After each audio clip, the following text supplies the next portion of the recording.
Welcome back, everyone, to another episode of the Whitetail Apprentice Series. I am your host, Josh Luck, and this evening I am hosted once again by Mr. Christopher Leppert and Jacob Sklinner. Fellas, how you doing? What's up, guys? Morning. Awesome. So on this episode, we're changing gears a little bit. We are going to talk with our guest this evening, Mr. Alan Summerford, about all things kind of deer nutrition, deer habitat, all that stuff, because I think there are some very important concepts that people need to understand around that, and it has lots of application. So Alan, how you doing? Good, man. How are y'all? Doing good. We chatted for about 20-30 minutes before we started this. Yeah, I know that's always that awkwardness when you got somebody ask how you doing on the podcast when you've already been talking. But we'll just get on out there. You know how I'm doing. Yeah, we just talked to you for 20 minutes. What do you mean? Awesome. So Alan, for those that don't know you, could you give everyone kind of your brief background, kind of like how you came into hunting and kind of like your development over the years and how that led into like Landon Legacy and all that stuff? Sure. So I grew up, I was born and raised on a cattle farm, and just enjoyed being outdoors my whole entire life. We didn't have any deer where I was born when I was growing up. I mean, I was 15 when we saw the first deer track. And but my granddad wound up buying some property down in West Alabama. It was loaded with deer. And, he would plant some food plots, some green, green fields, you call them, and there'd just be ryegrass, and you go shoot deer over them. I mean, there wasn't a whole lot of management, wasn't a whole lot of you just went and sat in a shooting house, didn't look at the wind or anything like that. And we shot deer. Well, after several years of that, we got good at shooting deer. But, then I start wanting to get a little bit better at shooting deer. I want to shoot bigger deer. I want to shoot, I want to kill some really good bucks. Well, there were not a lot of good bucks at the time. So we started shooting does, and then that led to, we started seeing a little better bucks. And then I started looking at different food plots. And then we finally started getting deer in North Alabama. And that's when I really started like kind of honing in and like learning deer, because I wasn't 3 hours away and could just go, 2 or 3 weekends a year. I was able to kind of like watch them and see them and actually hunt them. And then I started bow hunting. And that's when it really all kicked off for me. But like, because I really had to learn how to get close, how to pattern them, how to be able to hunt them. And that's when I actually started killing my best bucks, is when I started bow hunting. And so I chased after every mainstream media thing that you could chase after, as far as the food plot world or whatever. Baiting was not a thing back then, but even trying to feed deer in the summertime and all of that. And what I kept coming to was, well, when we do a little bit of disturbance, like a timber harvest, well, that was really, really good hunting for a few years.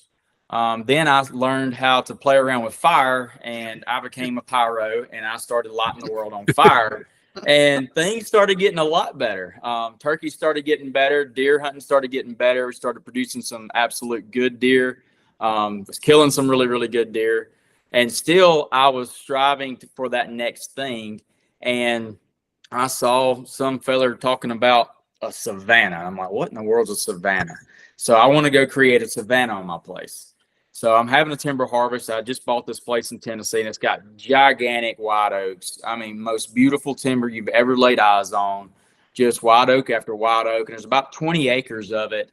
And it sort of just wraps around a big bowl or a thermal hub, like all y'all guys talk about.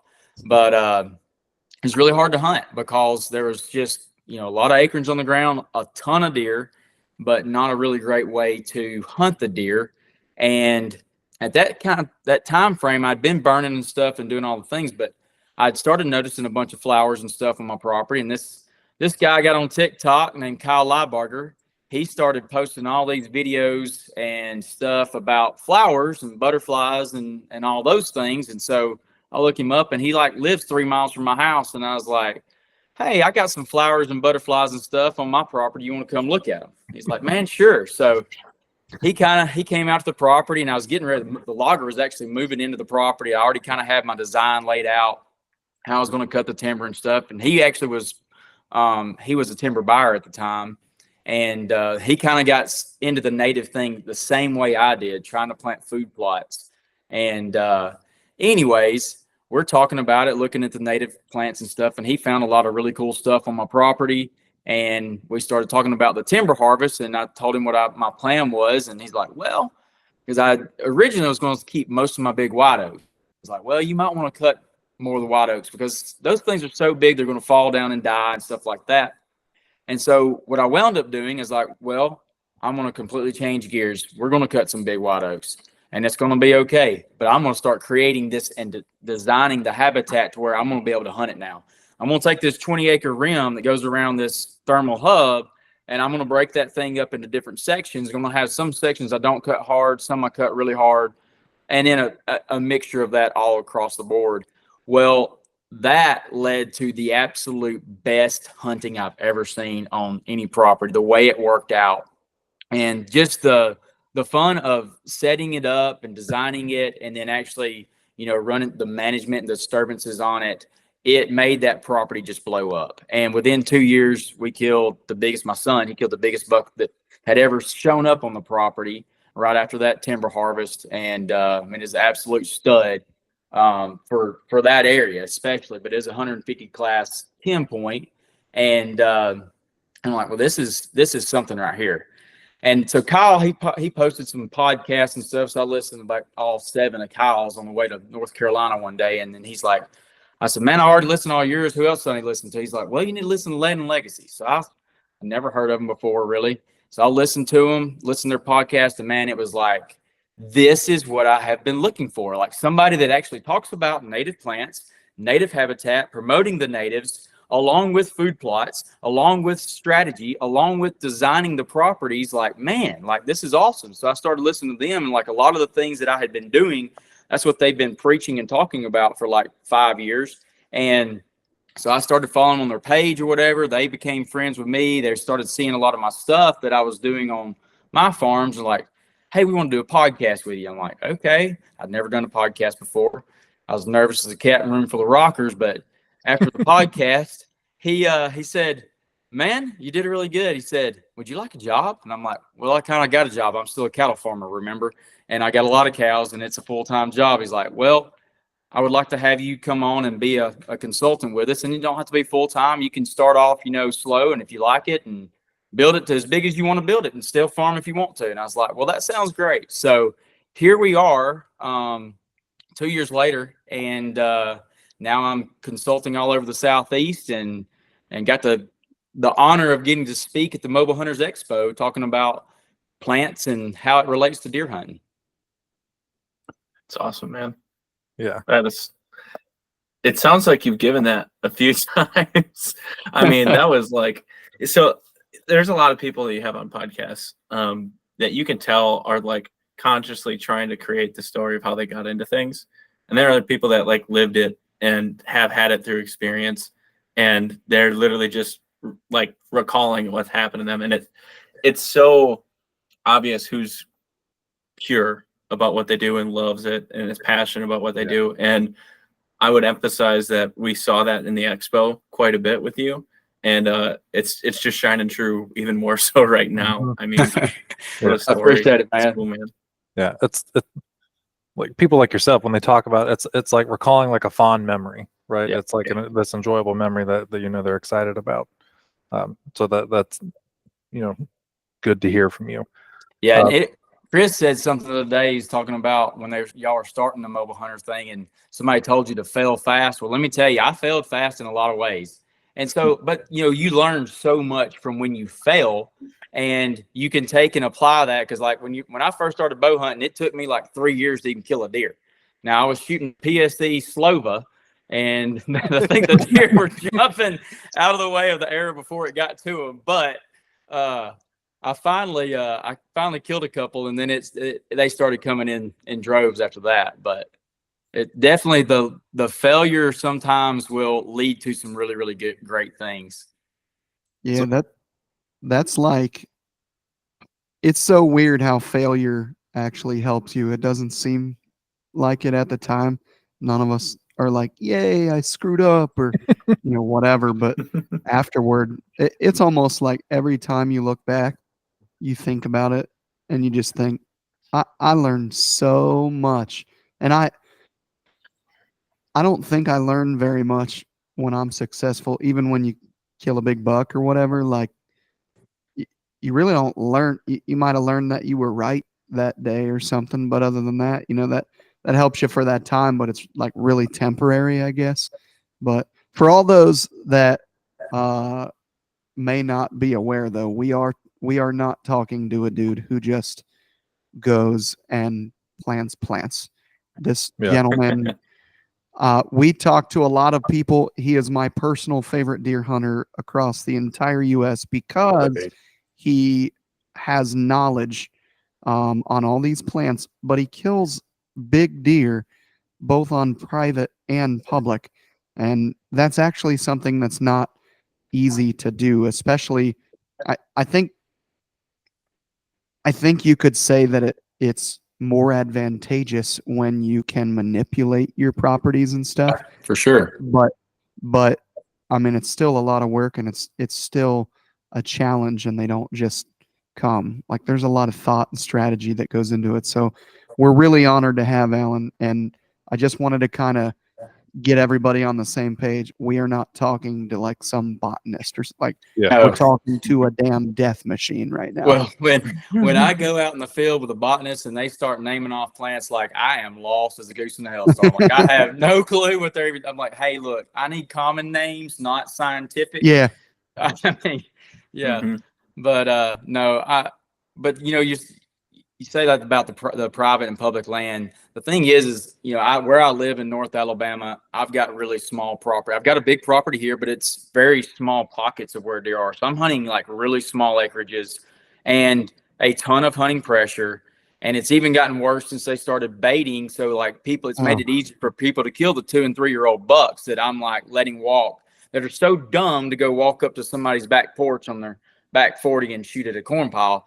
So it's made it a lot more difficult. But what I've done is that allows me, like hunting the public land, I can go and drive 15 minutes and be on public ground. And I've got several different ones to choose from. And so like I can take pressure off of my small little farms close to home so that I can let them sit and sink and like be really, really safe and secure. May not even hunt them. And knowing that I've got a 3 or 4 year old deer in there, like I just want him to feel safe the whole year. And that's helped me be able to bounce around and like keep those spots fresh, go in when it's kill time, get out when it's not. And so if maybe you're a private land guy that just has a small acreage, learn when that acreage is really good and then bounce to public and learn another strategy to hunt, and then keep the pressure off of your private land. So that's the reason why I started hunting public land. And then to the challenge, it was just fun, something totally different that I'd never done before. And I had to go out there and shout like my tail off to try to find these spots and stuff. But like, it was really, really fun. Yeah, that's your reason for going to public is one of the reasons why I transitioned to public, at least in Ohio. So I lived in Kentucky for a little bit, and I hunted public out of necessity because that's all I had. But in Ohio, I have at least one private piece that I hunt that's pretty good. I've killed multiple deer on it over the years, but like you were just describing, like it's only good at a certain point in the season. So like over the past few years, I won't even touch it. I won't even go on it. Like there's no reason to go on it before the end of October. But I know if I go in there and within a week's time frame, it's mainly a rut funnel. Like I know I'm going to get an opportunity at something, or at least see something if I just go in that week. But the other times of the year, I'm bouncing on public, trying to learn and develop my skill set and stuff like that. So you and I are on the same page.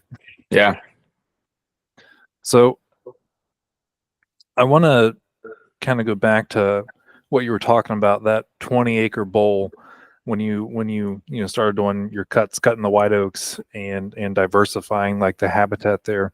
So and you had talked about the hunting getting better and like the quality of the bucks getting better.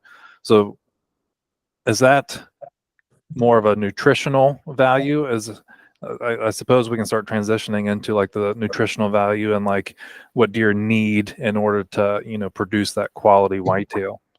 Yeah, so it was really both. It was, you know, in closed canopy hardwoods, even if it's white oak or red oak or whatever it is, closed canopy hardwoods are producing 50 to 100 pounds of deer food per year. Just a 150-pound deer. So on average, 150-pound deer will consume 2,000 pounds of forage per year. All right, so if you think about it, hardwoods, even if they're great species composition of hardwoods, they're really not providing that much food. They're only providing it at a certain time of year, and that's in the fall, if you have acorns.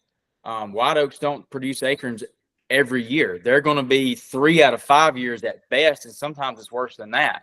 So if you're banking your hunting off of hunting on acorns, man, it's a really, really tough strategy.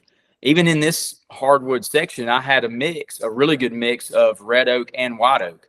But even then, it was difficult to pinpoint because like you're either going to have like a bumper year or you're going to have, you know, a few trees. And I had found those few trees that I knew when to hunt. And I had like, there's a chestnut oak that drops on that little piece right there. And it is the first tree on that 300 and something acre farm to drop every single year. And it actually has acorns every single year. And like the deer like flood to it.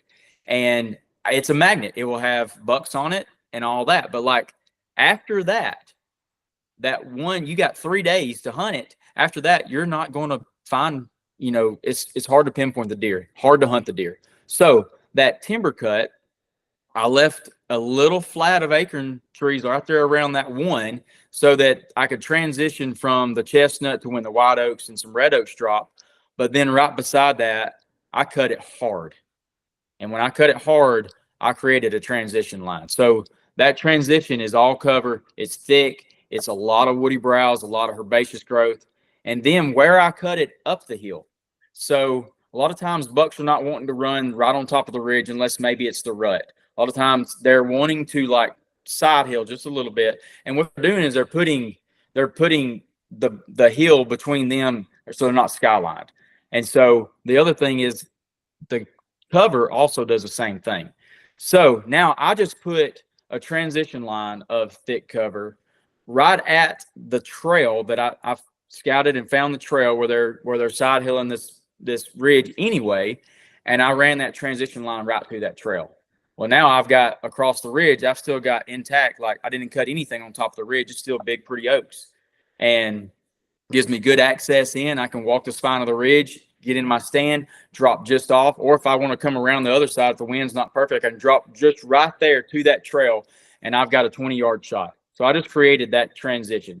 And I remember, Josh, you had done this exact same thing on a ridge. You posted it back in the spring that you had found. Mm-hmm. That was exactly what I'm talking about. So it's the way that area was cut. So you can go back and look at his pictures or whatever. This is exactly what I created on this. And so if you're in public land, this is one thing that you can look for. But the food and the cover made the deer use that area more, and it made them more patternable. Like if I'm going to go hunt that area, I've got 3 spots now that I know to go hunt on whatever wind. I don't even worry about trying to get down into the thermal hub because it's way too risky, especially on private land where there's just tons of deer that don't use the hub the correct way and you're blowing a lot of deer out. Well, now I can hunt the deer where I want to hunt them and they're going to transition where I want to transition them. And so that, just creating that, and then food plots up top as well, made it to where it's just that much more huntable. And so, we talk about how much a deer eats. Well, I just vastly increased the amount of forage on that property. And I don't have to worry about if there's oaks or not. On a terrible year where there's no acorns whatsoever, I will have food. On a terrible year when there's no food plots, we have a drought, I still have food. And then I have cover. And so if you have food and cover in the same place, you're going to have deer. And most of the time, the bucks are going to seek out that thick cover with food as soon as they shed their velvet. Nice. So Going back to like the food and the tonnage and stuff that applies.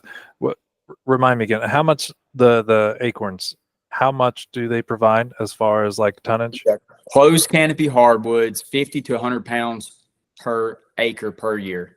Okay, and then how does that compare to like ag?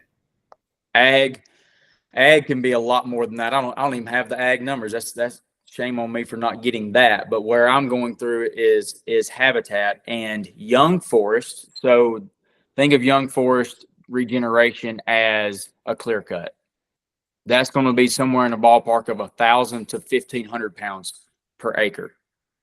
And that's also going to be, we're going to get into time of year when deer are feeding on these different things.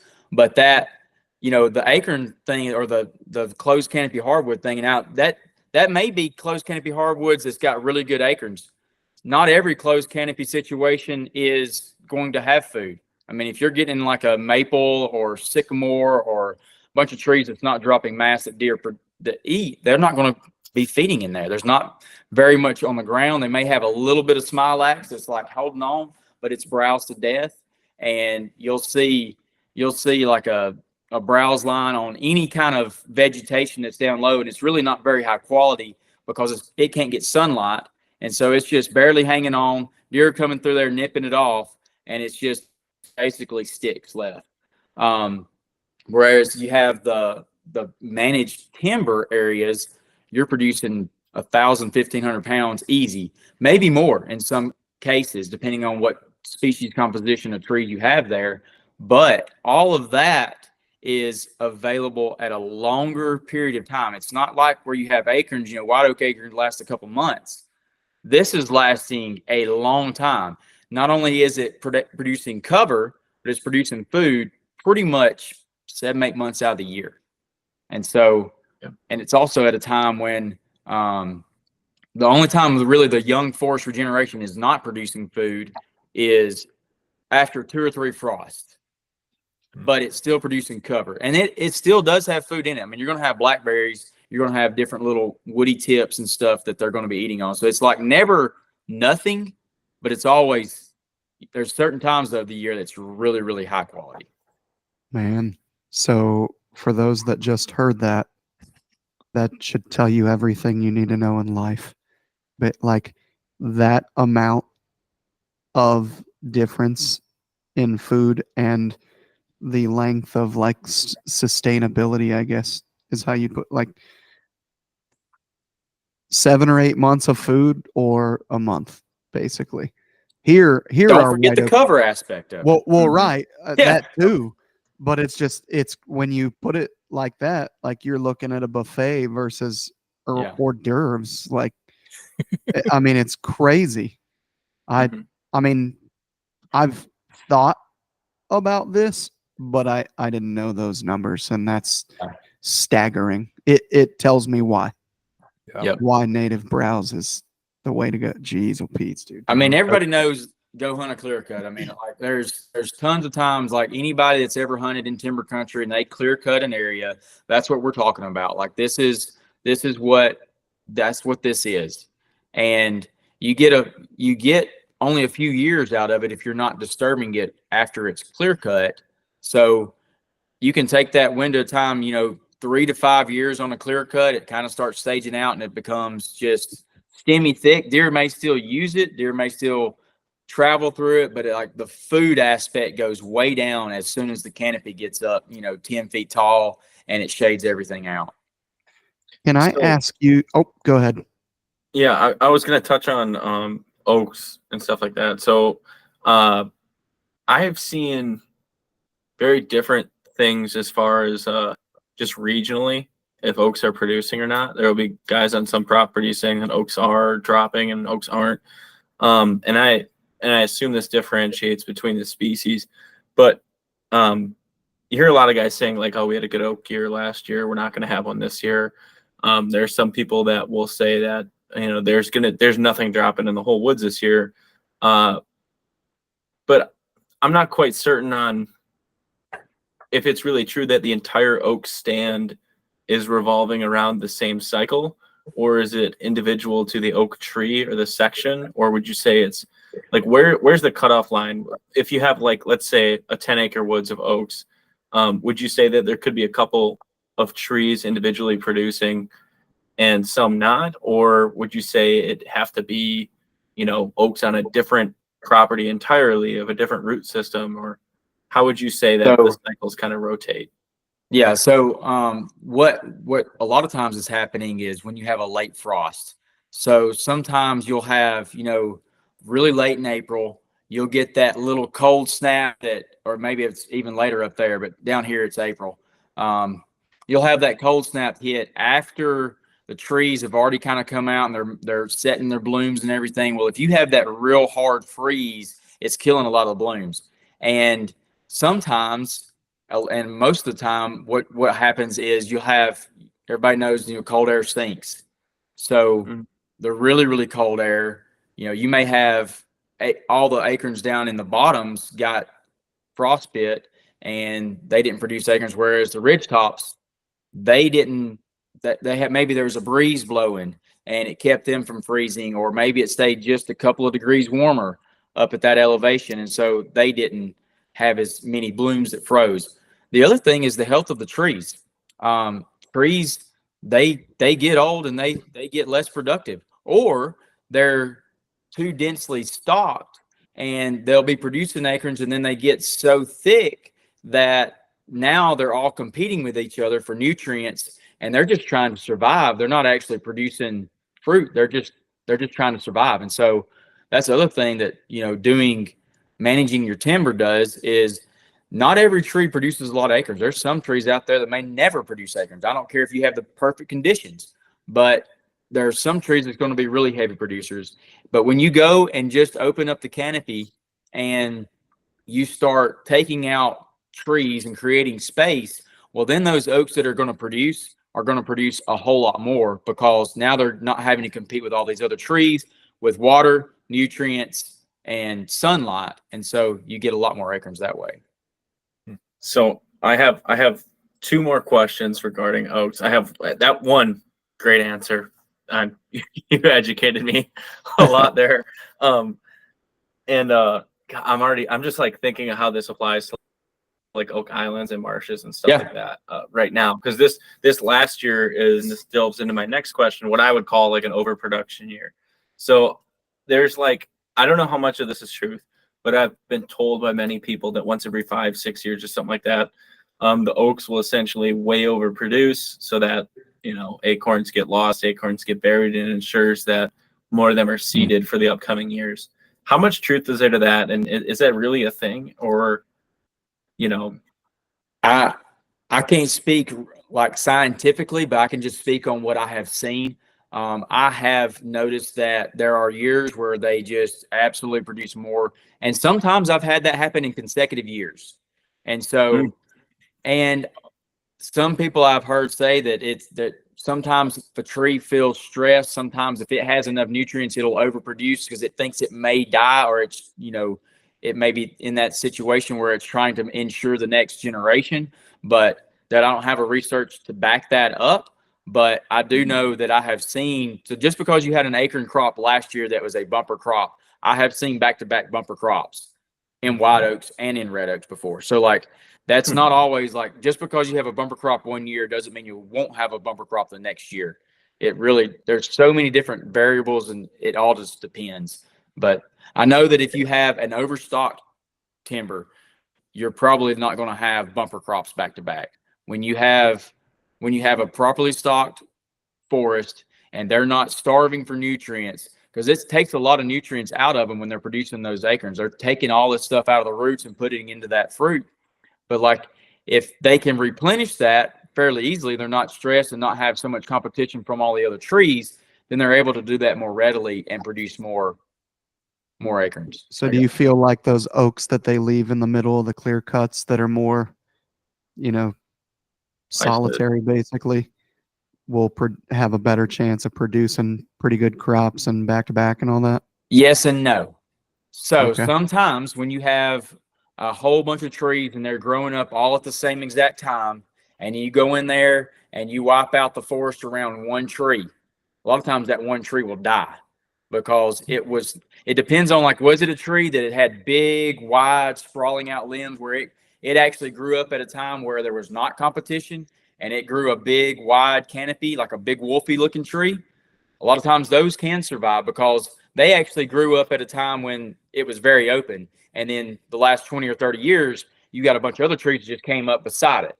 Well, you can go cut those trees around that one. It's going to survive, and yes, it's going to produce more. But if you got a skinny beanpole oak tree that goes way up high, and then it's just got a little bitty crown on top because it grew up evenly with another forest. Now you go and cut all the trees around it gets sun shock because it's never grown with all of the sunlight hitting its trunk. You get epicormic stemmic. If you ever seen like a tree that's like what you're talking about out in the middle of a forest that got clear cut from around it, well, now Absolutely. it's 87,000 limbs just coming up, and they'll go out about 5 feet long. And then a lot of times when they do that, it stresses the tree really bad and they die. Yeah. Wow. That's really interesting because I've heard the whole theory of leaving one, you know, and you know, you got to pick the right one. Yeah. I like to leave, like, I like to leave a cluster of trees. Like, so if I've got a tree out in the middle of a timber cut that I want to leave, a lot of times I'll look for trees that I can leave around it. Even if it's not an oak tree, I don't care. I will open up to where I may take a tree that's outside of its canopy, but I'm keeping that other tree right there just for the sole purpose to kind of create a little bit of shade towards that tree and not completely just shock the system with it being it went from full shade to full sun just all of a sudden. Like, sometimes that'll shock the tree. So like I'll leave a cluster of oaks if I can, or a cluster of trees, even if they're not oaks sometimes. Yeah. That makes sense. Then it makes it easier to hunt too. You got a cluster of trees. You just got one little beanpole tree to get in. Right. You got a cluster of trees, man. You can get 20 yards broadside from the feed tree. It's pretty awesome. Right. That makes a lot of sense. I was hunting with I have one more question after this, but funny little anecdote. I was hunting with Jake Bush this last year, and he had basically an entire ridge face for miles get cut down, this giant mature oak stand. And it was like the thick area that he had. I think it was south facing. Part of it was south facing at least. And so he had thick areas in there that was just great bedding mixed with oaks and stuff like that. And it all got clear cut, straight, flat, like nothing at all there. And he went and collected like thousands of acorns and planted each of the acorns so that his son someday would have this kick-ass oak stand to thank for him. And I went through hunting it, and he did that, I think, summer scouting or something, or spring scouting. And I went through hunting it, and they were already starting to sprout. So like, we're like, hell yeah, like it's coming. Do you think it was the ones he planted? I can literally tell you, I guarantee it was, because you can see that they were like just acorns, like tossed here, tossed there. And I would like walk, and then you'd walk like 30 yards down the ridge, there'd be nothing because he just wasn't throwing them that far. So I was looking at like individual places where he actually stuck acorns like cap down, like the little point at the bottom facing up. And you could see where he just push or toss them. It was hilarious because, I mean, Jake is, if you knew Jake, you might know him, but he's very precise about everything he does. So he was so pissed off because this was an area of a certain deer he was chasing that he was extremely intentional about like placing them and then digging some and throwing some. And he just like, we were walking through there and he's like, dude, I swear to God, I planted these. And it was so funny. But my last question about oaks, because I know we have a lot of other great stuff to talk about, and we've been diving into oaks for a bit here, but all great stuff, but air quality. So last year we had a crazy amount of acorns produced in the swamps here, and we also had a lot of them get aborted. A lot of really small ones dropped, and I think some of the reasoning behind that might be that we had those crazy wildfires from Canada last year. And right where I'm at is right where Lake Michigan meets Wisconsin. So we have this air draft that comes around, loops through our part of the state, and then comes back up and just keeps circulating. So we had some of the worst air quality in the entire U.S. last year, just in southeastern Wisconsin. And there was a lot of people saying, and a lot of trees actually turned color really early, and a lot of people saying that a lot of the die off happened because of that air quality. Now, we must have had a mild winter and didn't really have much of a secondary freeze because those oaks still produced like crazy. But I mean, it was like raining aborted acorns early before the season, like tiny little things the size of a pen cap. How much of a factor would you say air quality plays into the production of a plant? I wouldn't think it would have much factor because these trees, a lot of them were designed to be in a fire rotation. There's a lot of fire. We have, in fact, taken a lot of fire off the landscape. There were a whole lot more fires back before settlement. And so, and if that was the case, then, you know, a lot of these trees probably wouldn't be here today because their fires were happening all the time, not just in the dormant season, like what you see. Like there'd be a lot of fires like in, you know, February, March, and until the green up happens.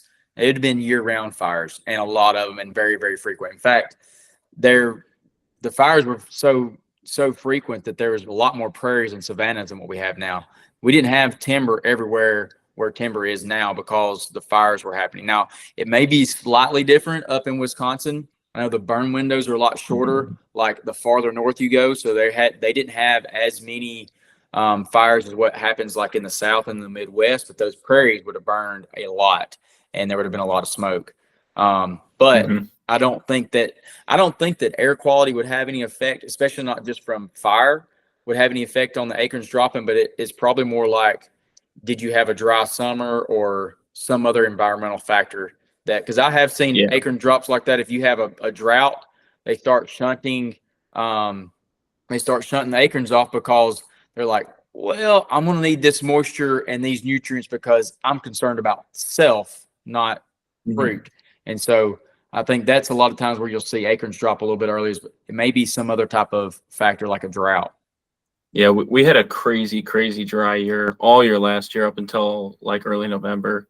Started raining more. But yeah, I mean, I could have walked in socks and stayed dry in areas that now we're having like a record wet year right now. And there's areas that I could have walked in socks and stayed dry during the season in October, all throughout the preseason and summer, and now I'd be in 4 or 5 feet of water. So it's a crazy change, and the foliage is reflecting that too. So I feel like that makes a lot of sense. And then you think about this too, if you're hunting like swampy, marshy areas that are used to being wet and then they go dry, like what you're talking about, they're going to shun it even more because like they're used to having wet feet all the time. So if you get dry weather, then they're scared. And so like they're going to shunt that off. So that's most likely what it was, not the air quality. I gotcha. That makes more sense. Yeah. Does make a lot of sense. I wanted to kind of round this part out. We mentioned clear cuts in that and oaks, and I feel like lots of people will associate those with just hill country. But a lot of this also applies to like ag country and stuff like that. So like Chris's comment earlier and your comment earlier, Alan, as far as like how long that the native browse will provide food for, like that 7-8 month time frame. A lot of people, and we kind of briefly talked about this before we started the podcast, but a lot of people don't realize that a lot of the native browse is coming up at the same time, you know, before even the crops are planted in ag country. So that's like some of the first food sources that these deer are getting. Yeah, I mean the woody browse, like if you have a stump sprout, and the stump sprout can come from a lot of ways. You can have a windstorm, you can have a fire, or you can go in there with a chainsaw and create a stump sprout. But the stump sprouts are happening, and the deer actually start feeding on the little buds right before they start to come out in the spring. They'll start feeding on those in January. It's really important up north, especially, that you don't do a lot of hack and squirt up there because the woody browse is so imperative for the deer to survive on. Like that's how they get through the winter, is they're feeding on the little twigs, the little ends of trees, and it's up above the snow where they can actually reach. And that small little bud has a packet of nutrients in it, And that's how those northern deer even make it. Like if it wasn't for the stump sprouts, they would not survive. Yeah, you're spot on with some of the areas I hunt in way northern Wisconsin. I mean, the deer, we used to joke that they only eat bark all year long. Yeah. I killed the buck up there that had like 8 pounds of moss in its stomach, and like it Holy was cow. just like they just eat crazy stuff to make it through. But everything that is like young maple or anything like that, every single bud possible is eaten off. Every single one. It's crazy. I mean, we would marvel at one that actually has buds on. I remember I used to walk up there, and me and my brother were like, that's what that looks like when there's actually buds on these things. And just everything was just completely browsed down because we probably found one or two oak trees in like 1,000 acres up there. And the rest of it's like conifers, maples, tamaracks, and swamp. Yeah. And people in the South, like they really don't realize, even if it's ag country, the stump sprouts are important. They're still browsing. They're browsing on that woody browse like 60% of their diet. And sometimes it's higher than that, even in ag country. Like my farm in West Alabama, it's heavy ag all the way around me. All of my neighbors around me manage the exact same way. They're all row croppers. They're just leasing my land to row crop.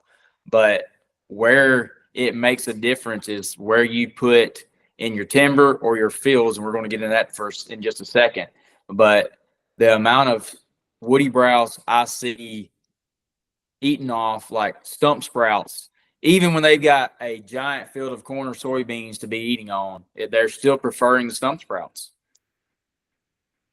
It's funny because you can tell by looking at their droppings in the late season that it's like mega dry versus how it used to look, wet or runnier and patty kind, with a big buck laying a patty down or something. Sometimes it almost looks like it's, weeks or months old drought poop or something out west. And it's very interesting how that creates dry deer droppings though. Yeah. And that's a great point too. I hadn't even thought about talking about it, but this was like kind of leads into it. We're in a drought here right now. And I'm in a bad drought. We're just now starting to get rain. And it was the driest spring we ever had. We had a little bit of rain in May, and then it went just 100 degrees and dry. Well, I hung some cameras.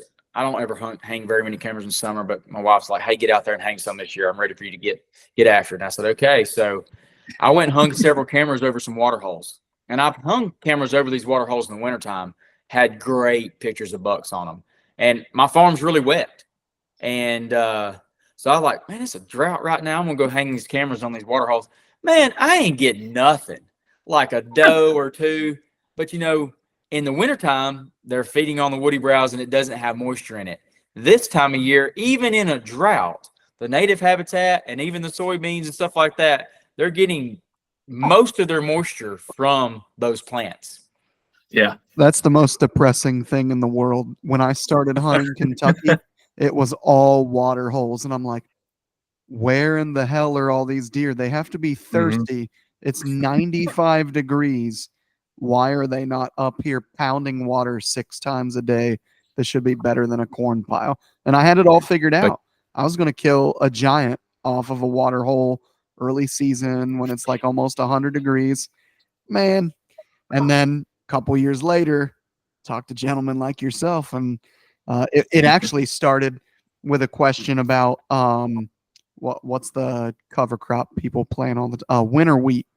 Yeah, wheat. And somebody said, oh yeah, go hit a winter wheat field and see what that's like. A lot of the ag's gone, a lot of the browse is gone right now. They get a lot of their nutrients and water from that. And I was like, they get their water from plants. Holy crap. Yes. This explains so much.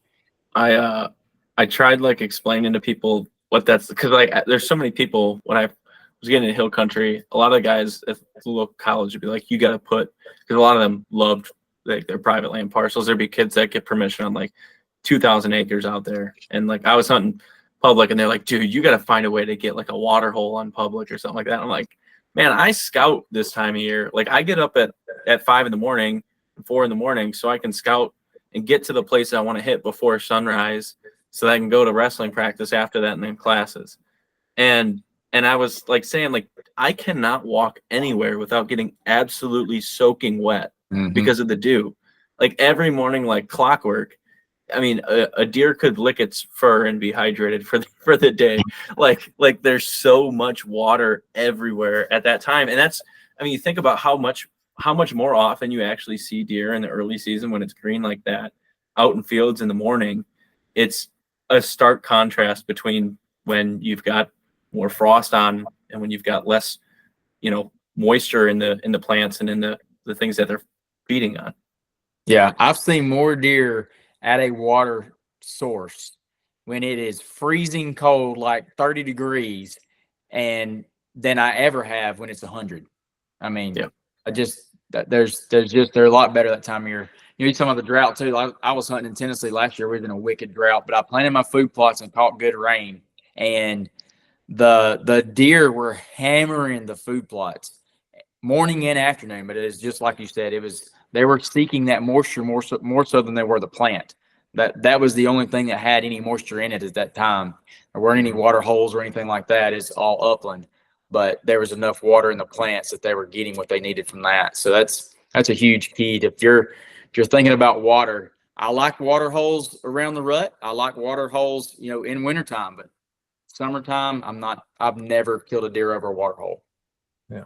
I think that's really good information. And I think it's like Chris said, like I was the same in Kentucky. Like I hung camp when I first went there, I hung cams on these water holes. I'm like, oh yeah, like it's hot, like definitely going to be a nice buck on this water hole. Like nothing. Hardly a doe. And of course, like in these areas, there were, at the time I didn't realize it, but just these grown up like native fields, like in multiple areas. Yeah. Now I'm like, well, no wonder I wasn't getting any deer on these, water holes. But I feel like it's just not common knowledge, and people are just thinking, oh, it's hot, they want water, but they can get their water from other sources. That's right. And sure. It's the opposite of what the majority of hunters know and go by. Again, exhibit A here. Like people, you would never in a million years say, oh yeah, we should hunt water in the winter. Yeah. That makes no sense until you dive into this. And then you're like, oh my God, I was an idiot.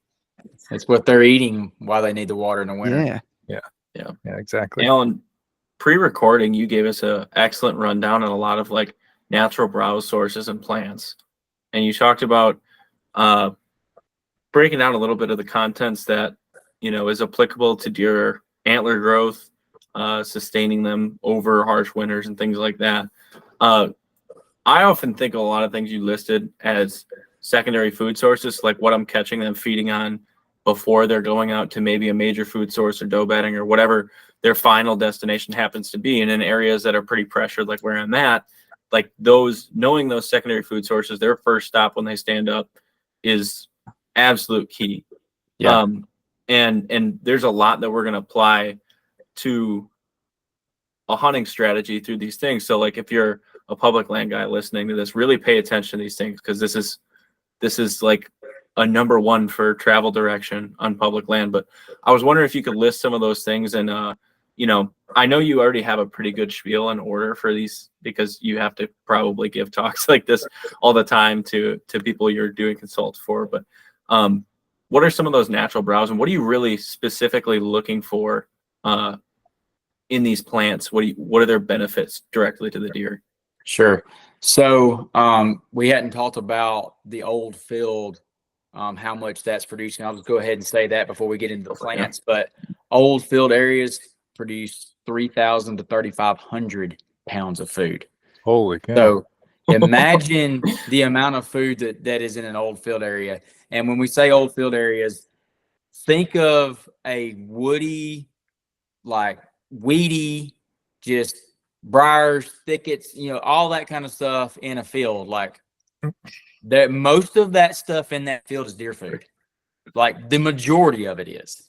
And it is, you'll see all that stuff turning green even before last frost. A lot of times it'll be it'll actually be a little bitty basil plant. It'll just be sitting there, and kind of when the soil temperature starts getting closer to 50, then it starts kind of coming out, and like it's some of the first stuff that comes out. And a lot of those weeds they'll come out before even the grasses start and everything. And I'm not even talking about the cool season stuff. Like we got cool season grasses, but I'm just talking about these herbaceous plants. They're kind of starting up at that time frame. Like you'll see them all over the place in April. And up there, you're probably, even like Wisconsin is probably like May. Like whenever your last frost date is, these plants will be browsed on then. And they're coming up at a time when the deer it's very, very critical. Like the first 60 days of them growing their rack is kind of the most important part as far as what they're eating and if they're receiving enough protein, phosphorus, and calcium to grow the rack, like all of those things. And then there's other minerals along with that. And each one of these plants will provide different levels of each of those. And the deer knows exactly what they need. Like they're going to go through there, they're going to nip a bite of this one and a bite of this one and a bite of this one. And the root system on these plants, some of them are 10, 12 feet deep. I mean, they go way down. So they're mining nutrients way down deep out of the soil. It's not just the first 6 inches. And there's some of them that are just, really shallow. But these plants kind of come on, and then they're some of the first things that deer can really start getting a really high quality food source off of. And then they're coming up, and they're also providing, I mean, we're not even talking about turkeys, but like those are your brood rearing plants. Those are what, turkeys are nesting in and brooding in. And then it's also creating structure and cover for deer at the same time. So these old field areas, I've got a list of plants, and this is not even all of them. Like there are hundreds of plants that deer are browsing on. This is just some that Craig Harper put in a list and had went and picked up samples of them and got value so that we could quantify it. And so I'll go over this list now. Beggar's Lice, 20% protein and 0.3% phosphorus, 1% calcium. All right, so we didn't even talk about that yet. I meant to tell you. So for antler growth, for optimum antler growth, deer they require about 16% protein. All right, so that one right there was 20%. Then calcium for optimum antler growth, they require about 0.2%. Well, that first one was 1%. Blows it out of the water. 5 times. Then phosphorus for antler growth, 0.1%. The phosphorus was 0.3. So all of those, that one plant, across the board, above average for what a deer is requiring to grow its rack, what the does are needing to lactate and produce healthy fawns. Like these plants are killing it. All right, so Can I interject really, really quickly? Yeah. Just to be clear, is it like a linear increase with like the more of each of these contents you have over what you're shooting for, the better? Yeah. Okay, cool. I was just making sure there wasn't like a point in which like this is a max point of return. Just to be clear to our audience, the more we exceed this number, the better. Yeah, because even though that one right there was 20%. So even though that one's 20%, there may be other stuff out there like Japanese honeysuckle that deer browse on. It's like 12%. So everything in their diet is not going to be 20%, even if it's native. There are plants that deer like to eat that just aren't high in protein. And so, this one's going to be 20%. Another one may be 18%. Another one 16%. Another one may be 30%. They're not eating the whole entire plant. They're eating just the top of it. So the more of these plants you have available on the landscape, they don't have to go and hunt for food as much. If it's readily available, they're going out there, they're filling up quickly, and they're very, very efficient at reaching the level of protein that they need. So they're not out there having to find protein, walk a long way to get plants that are actually good quality, then having to sacrifice and eat plants that are low quality. Well, then they get their belly full and they go lay down and have to chew cud. Well, they didn't ever get up to 16, 17%. Well, now they're not going to produce the same rack that they could have. They're not reaching their potential because what they had available did not average 16%. I gotcha. All right. Sorry for the interjection there, though. But that I think that'll help the listeners know Yeah. what the true value of this stuff is. Yeah, so Black-Eyed Susan, that's one, man, it's right now, it's blooming everywhere. You see it in ditches everywhere. It's got a little yellow flower, brown in the center. Black-Eyed Susan, it's 16% protein, 0.4% phosphorus, 2.6% calcium. Wow. So, I hear people, and I put minerals out. Like, minerals are a great attraction just to get some pictures of some bucks. But you're not even putting out that high of a quality of mineral as what this is. Like, that's crazy. Most of the time, the majority of, if you go and break down like a lot of these minerals, a lot of them they're not 95% salt. Yeah. Like, it's trace amounts of all these other minerals that these plants are providing. Trace mineral. Yeah. Once I learned about that, I was like, well, how? What are you selling? You're selling me salt? I'm putting on, this is stupid. Yeah. Salt's I mean, technically a mineral. It's a good tactic to get. I would rather you put minerals out to do buck inventory than corn, but it's only an early season thing. It's once it starts kind of cooling off and everything, it's not real attractive. But like, I like doing it to just run a camera in the summertime and just to see what bucks are cruising through there. It's not really even a hunting strategy at all. It's just for inventory, just to catch a buck that comes through there. If I get one picture of him, that's all I need. Agreed. Yeah, it's all outlawed in Wisconsin, public or private. We can't do, but that doesn't stop stores from selling it and people from buying it and using it. The corn has been illegal in Alabama only been legal in Alabama for a few years, but man, people have been baiting like crazy for forever. Yeah. It's illegal in Tennessee, and I mean, every turkey I shoot's full of it. Every deer I shoot has seen it. So like, they're not doing much to stop it. In Michigan, it's wild. I think it's illegal in Michigan, and then all the gas stations sell bags of corn. Yep. Yeah, that's what it's like in Wisconsin. It's for the little grandmas pouring it out behind their house so they can watch their deer. Right. This is strictly a bird watching pile. Any deer that are caught at it will be shot as penalty. Yeah.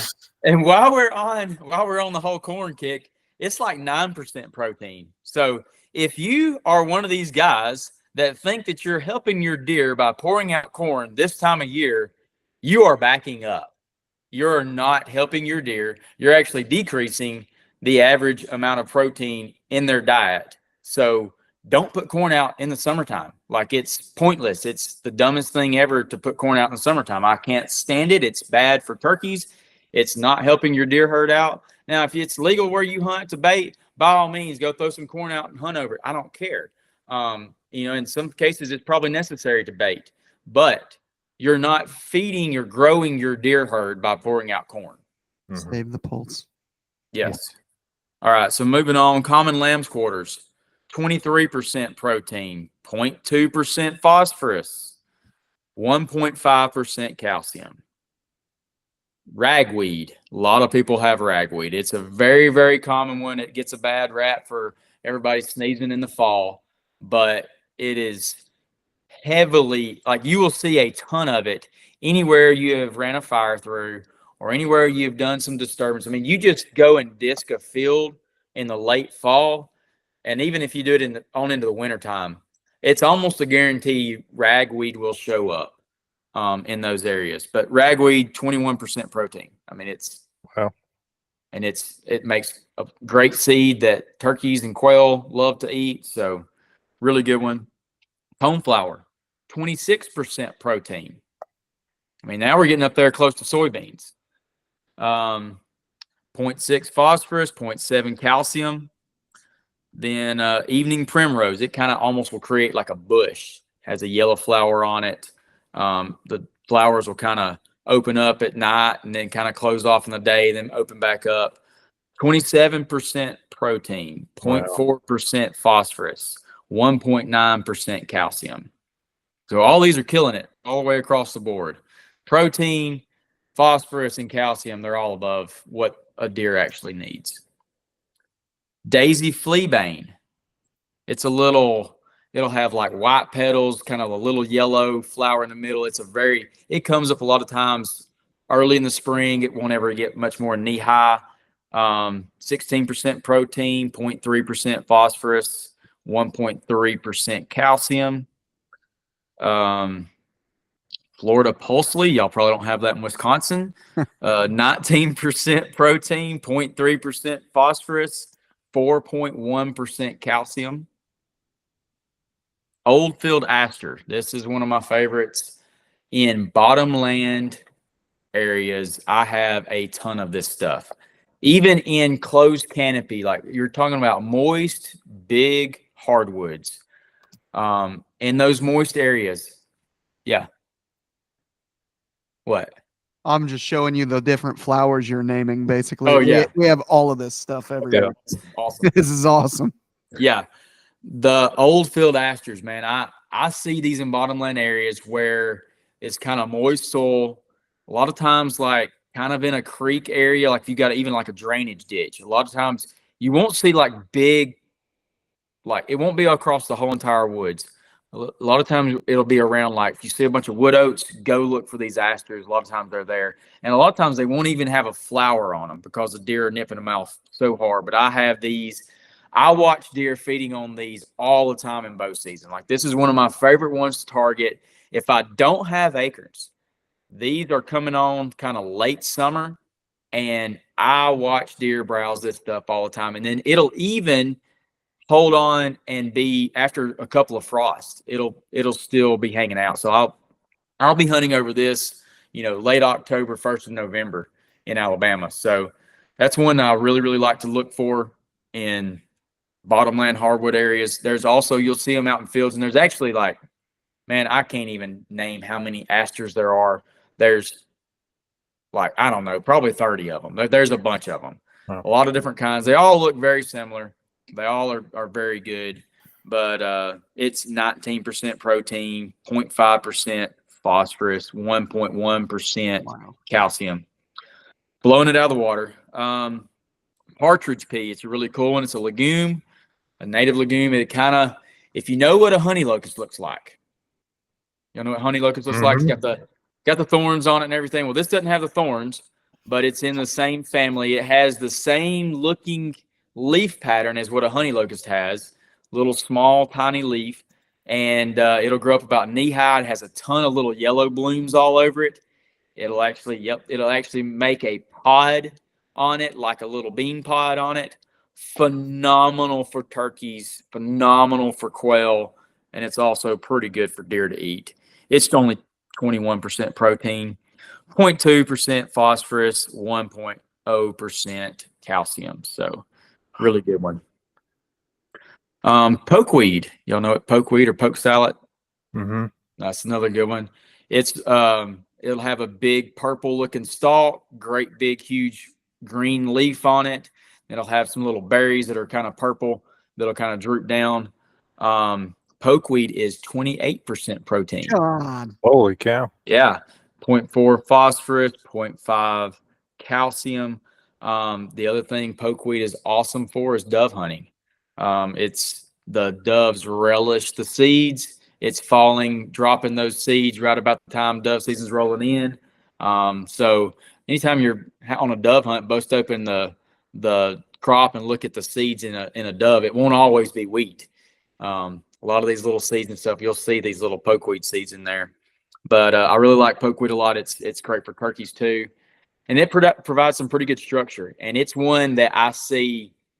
You run a fire, you run a disc, pretty much any kind of disturbance you do, it's like ragweed. I'll see ragweed, pokeweed, daisy fleabane. They pop up with just the least amount of disturbance, and they're kind of like the first group of plants that sort of like they just take over anytime the soil is just opened up and disturbed.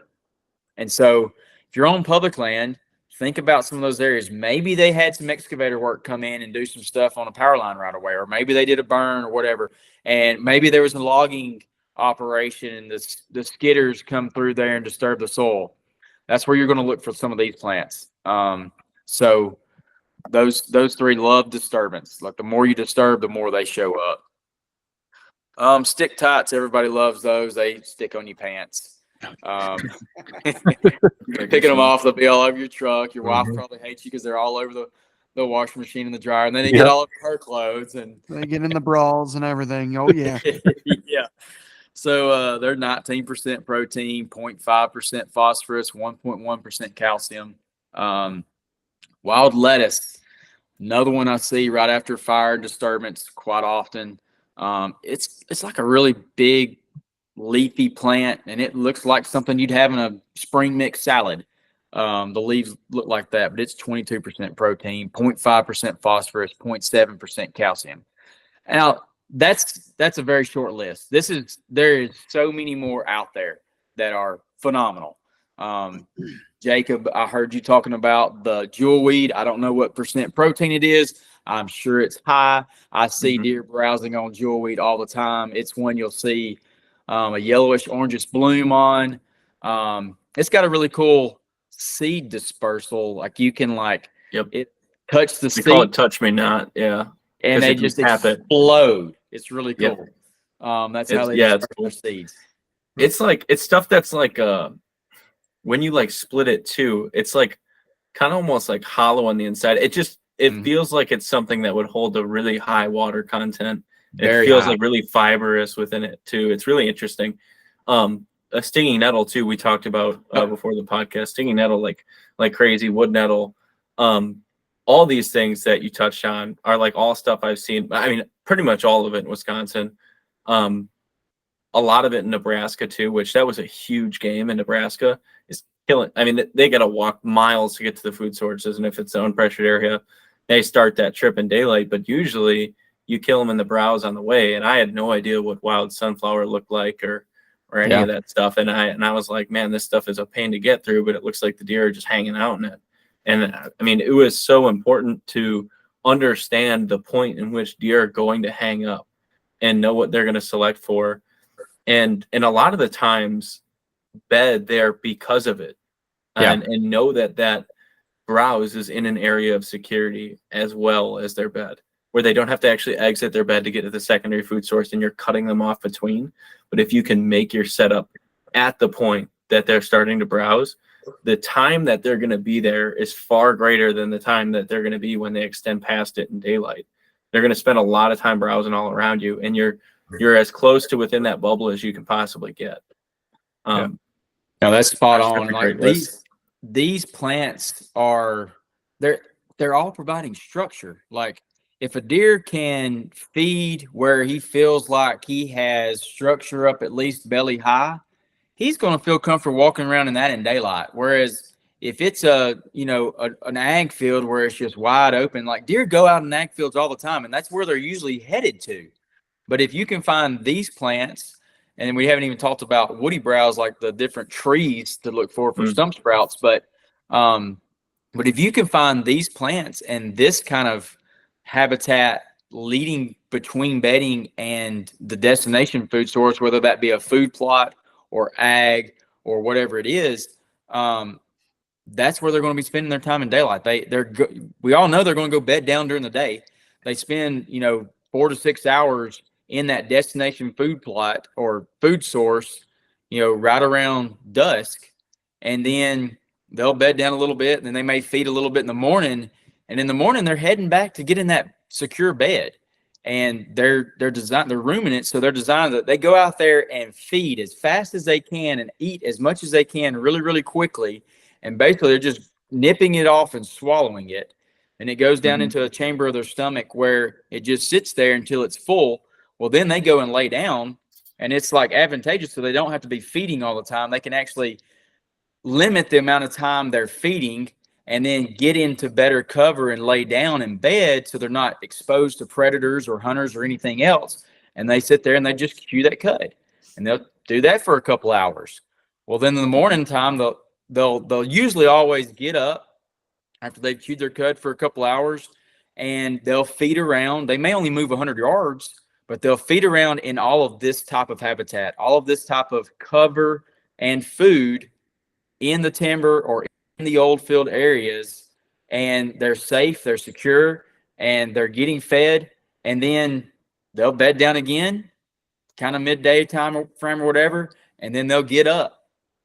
And some days they get up earlier than others. We all know that certain days are greater than others as far as deer activity before daylight, but they're still getting up. They're still getting up and they're moving during the day. Deer are not nocturnal. They do not lay down. They move every single day. It's just that they're most of the time they're in this type of stuff moving, and they're not moving as far a lot of times during the day until that last movement. And so if you can key in on these type of things, learn these plants, and you don't even have to know the plants. Just start walking through the woods and noticing what deer are eating, or while you're watching deer in the woods, use your binoculars and see what they're eating. Like, try to focus in on what were they browsing on. Were they actually eating acorns, or were they actually browsing on little plants and little tree shrubs and stuff like that? Then if you can't tell what it is from there, go down and investigate what it is. See what they actually nipped off. Get an app that'll tell you what it is, iNaturalist or whatever, if you want to learn what plant it is. And then on iNaturalist, you can go and see where that plant shows up. You can type in any plant on iNaturalist, and then maybe you got your public land and you're like, I want to know where old field asters have been seen. And then you can look on the public land and see, oh, old field asters are seen here, here, here, and here. Well, this type of habitat on the map looks like this type of terrain or this certain feature. So now I know what features I can go and key in on. We always talk about this for, looking at aerial maps and seeing stuff on the map that shows up that we like to key in on. Find that place that you like. Find another one that looks like that on the map. Go check it out. Well, you can kind of do the same thing with this app. Take these plants that you know that deer are browsing on, where they've been seen or spotted, and they've been pinned. Well, then you can go and look for those plants as well. So you start looking for the browse. They're not just eating acorns. They're not just eating ag. They're eating all of this stuff during the day. Knowing where these are, keying in on these will help you be more successful at seeing them in daylight. Yeah. All right, I gotta ask. This is bothering my mind. Everybody talks about how certain places don't have the soil to grow big deer. Take it from there. All right. Soil is a big part of it. There are certain areas that the soil is just better. I mean, Iowa just has the best soil. There's no doubt about that. Their ag, their row crops, they're upset if they don't get 300 bushel an acre corn. Down here, our farmers are pretty happy if they make 175. Wow. So there is more nutrient soil. But what is common about the soil in, say, Iowa and the Midwest? Think about Nebraska and Kansas. Think about the Black Belt in Alabama. What do those type of habitats look like? Prairie. What, the glaciers helped build the soil up in Iowa and stuff, but what built the soil up in those other areas? Plate tectonics? The prairies. Oh, okay. Sorry. Prairie. These plants, these plants that they're coming up and growing up, and then fire setting them back, or back then they have buffalo coming through, and they would just mob graze it and stomp a lot of it down. It's like building organic matter on the soil, and the soil is healthier. Not only that, all of these plants, when you have a true old field area, each one of these plants, we saw that when we were listing off these plants, they had different levels of phosphorus, different levels of calcium. Some of them are legumes, so they're actually putting nitrogen back in the soil. Buckwheat's known. Everybody knows about buckwheat for food plots. Well, buckwheat's known to put phosphorus back in the soil. Certain plants will go through the soil with their deep tap roots, mine a certain nutrient up into their structure, and then now they've just taken that great nutrient that's way down deep in the soil, brought it up to the soil surface. It dies over, falls down. Now it's at the soil surface, so other plants are starting to use that nutrient, and all these other plants they're working together with each other. They're in symbiotic relationship. So this plant's really good at getting this nutrient. This plant's really good at getting this nutrient. They're helping each other out across the board. They're adding all this organic matter. fire comes through there and sort of resets everything to where it, comes back out, and it actually adds potash into the soil when you burn. So when you're doing all this, it's actually getting the best out of the soil and promoting it. We have come in and screwed a lot of it up with our tillage practices and different things like that. And then just letting some cases timber just grow up and not be managed. And so we've depleted the soil in a lot of cases, in a lot of areas. And, if you're in, real sandy soil, it's just not going to be as fertile as that deep, rich black soil in the Black Belt or in the Midwest. Yeah. Oh, go ahead. Go ahead. No, go ahead, Chris. Would you say then that, I mean, do you feel like the soil has a direct, a direct like result of their racks, or do you feel like that's more of a genes thing, or how would you, for example, down there in the South in the Black Belt, and I know there's a lot of you got to get to maturity and all that too, but can you guys just touch on that? Mississippi State did a great research on that. They took deer from 3 different regions of Mississippi, and they brought them and put them in captivity just to see if it's genetics or soil or whatever it is. And they brought them into captivity, and the Delta deer are the biggest deer that are being harvested. Everybody knows about the Delta of Mississippi. It's a great area to kill big bucks. Then you have like the lowest plains region, then you have the coastal. And so like they have 3 different soil types basically, and they took deer from those 3 different areas respectively, and they did a great research on figuring out what is causing antler growth and body size. And after feeding these deer for 2 years, they all express the same size.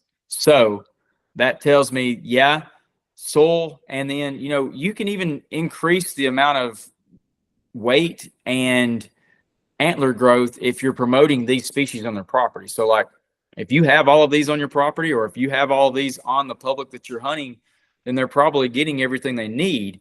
And so, yes, soil does have a big part of it, but it's also, even if you have the best soil in the world, if you don't have the best habitat on that soil, it's not producing big deer.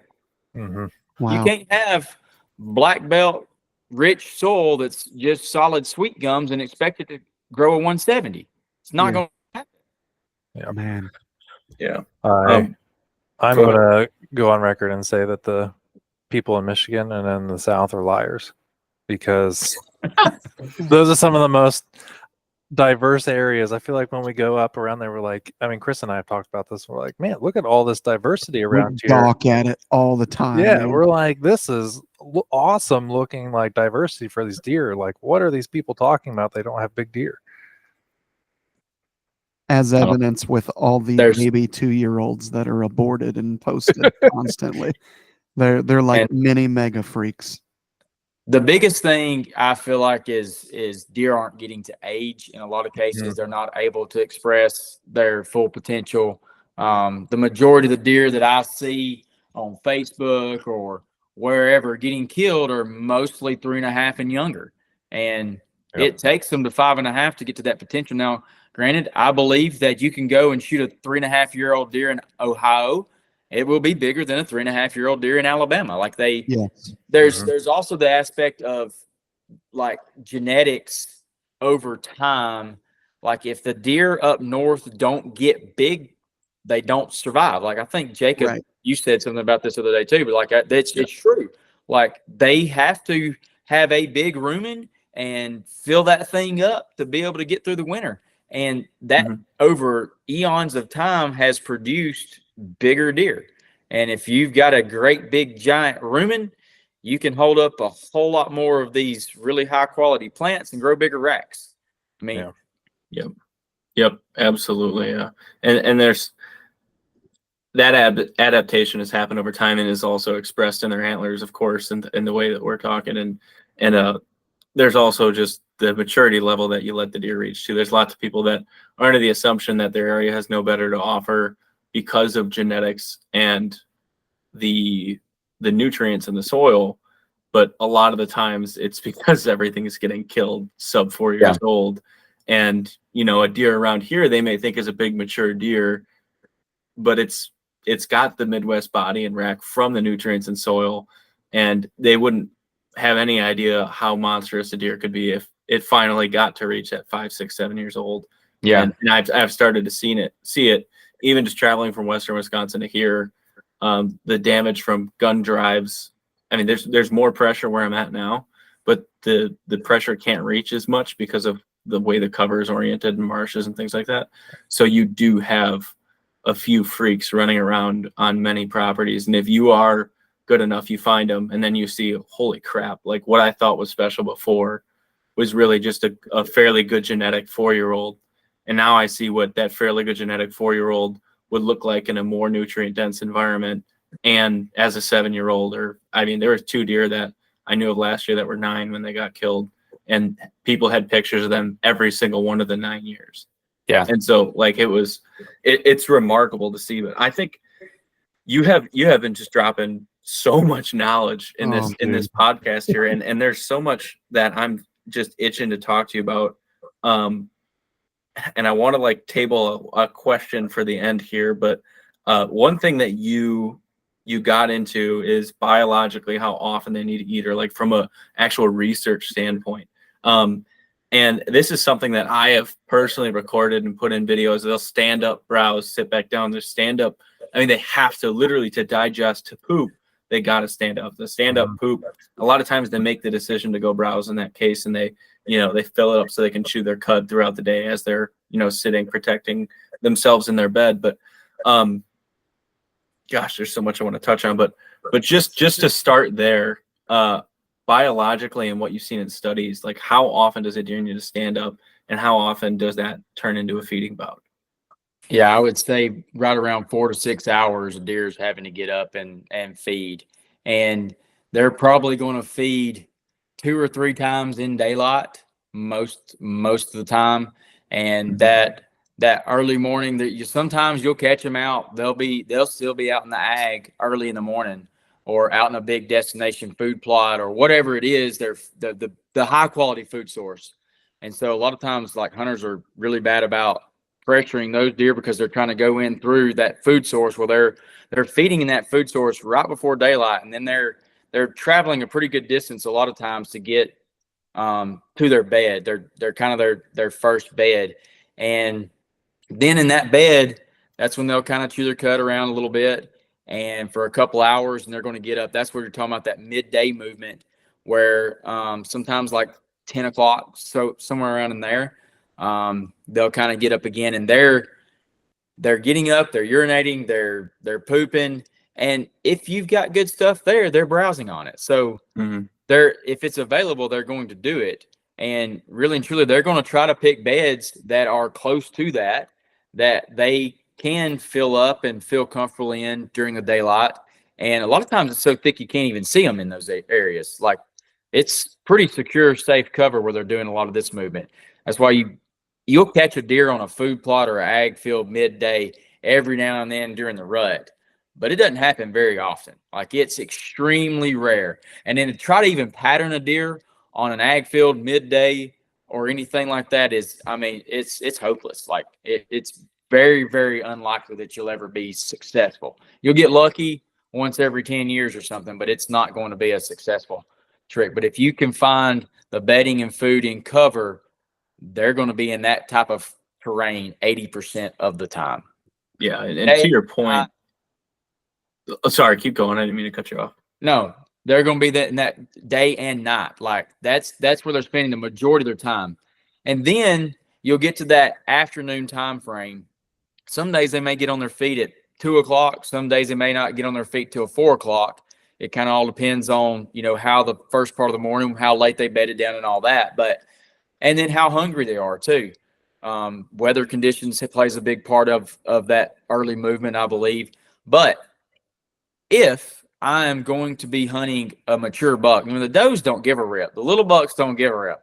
They'll just blast right out there into the open, big destination food source early. A lot of times they're there in the middle of the day. Like, you could always kill those middle of the day. But the big bucks, like they're a little more cautious of those areas. They're going to spend some time in them, and they're probably going to spend majority of the night. You might can catch them in that destination food source right before dark if it's not too heavily pressured, but it's a guarantee they're going to be feeding up on the way to that food source. And so the woody browse, the early successional plants and all that stuff that we just talked about, like that's what they're staging up on. That's what they're getting up, and they may not move very far. They may just, like you said, they'll browse a little here, browse a little there. They may stand in the same 10-foot circle. They may stand there 20 or 30 minutes sometimes. I've watched mature bucks just stand and just take a bite and just watch. And then take a bite and watch. And they're just waiting. And when they feel like it's safe and that sunlight starts going down, then they start moving a little quicker towards it, and they eventually make that destination food source. They may spend 4 to 6 hours on that high-quality food source because they've been eating on browse. Mm-hmm. Sometimes later on in the year, that browse is not quite as high quality as what I had read off in there. It's still preferred. They still eat it, but it's not really, really awesome food source. So, like, it's kind of like they've been eating, something like, I don't know, just broccoli or something. Like, it ain't great to eat. You need to eat it. Like celery. Yeah. Like, it's got nutrients celery in it technically, but it's not calorous. It's not going to actually give you energy. Yeah, it might tide you off, but they're tidying off on that. But like, they got to go hit that really high quality food source, and they're going to have to spend some time in it. So they're going to fill up a little bit on that, but before they get out there to that source, and then they're going to really hammer that high quality source. Yeah, you're getting after dark right into a freaking awesome point I have, which I love that you're teeing up my segue here. But I wanted to point out, we talked a bit before the podcast that this stuff on my arm that you're not really gonna be able to see is all poison sumac, and so I am incredibly allergic. I swear to God, if there's a draft and poison sumac is within a quarter mile of me, I will get coated in a rash. And so I have had to learn to be very careful about it, and that and many, many other itchy plants that I was previously not really reactive to. And so, like, Alan just gave you guys like a master class on all these different things that you can be looking for as secondary food sources and how deer use them. And if you're like me, you're sitting here writing a bunch of notes on these different plants and making sure you hammer them down. But one of the ways I learned a lot of these plants and browse is you were saying iNaturalist is a good app. I always I used Picture This, and then it became, you had to pay for it then. But if you have an iPhone, you can take a picture, swipe up on that picture, and you can actually identify the plant. It does a reverse image search through Google. And you can, if you use your discretion and you have signal, you can actually kind of figure out what that plant is. Sounds like iNaturalist is a much cooler app for it. But if you want to go for a cheap, quick, free solution, that iPhone thing is a way that you can start to, as you go, build an encyclopedia. And as you said, even then, when you notice a deer browsing on something, check it out. It reminds me of when you get a trail camera picture of a big buck, go check the track that buck made, so you can start to relate that buck's track. And that buck's track, when it pops up, is just as good as a picture of that buck. Well, this browse is now going to be, all right, a deer was here. Now this is what fresh browse looks like. This is what they're eating this time of year.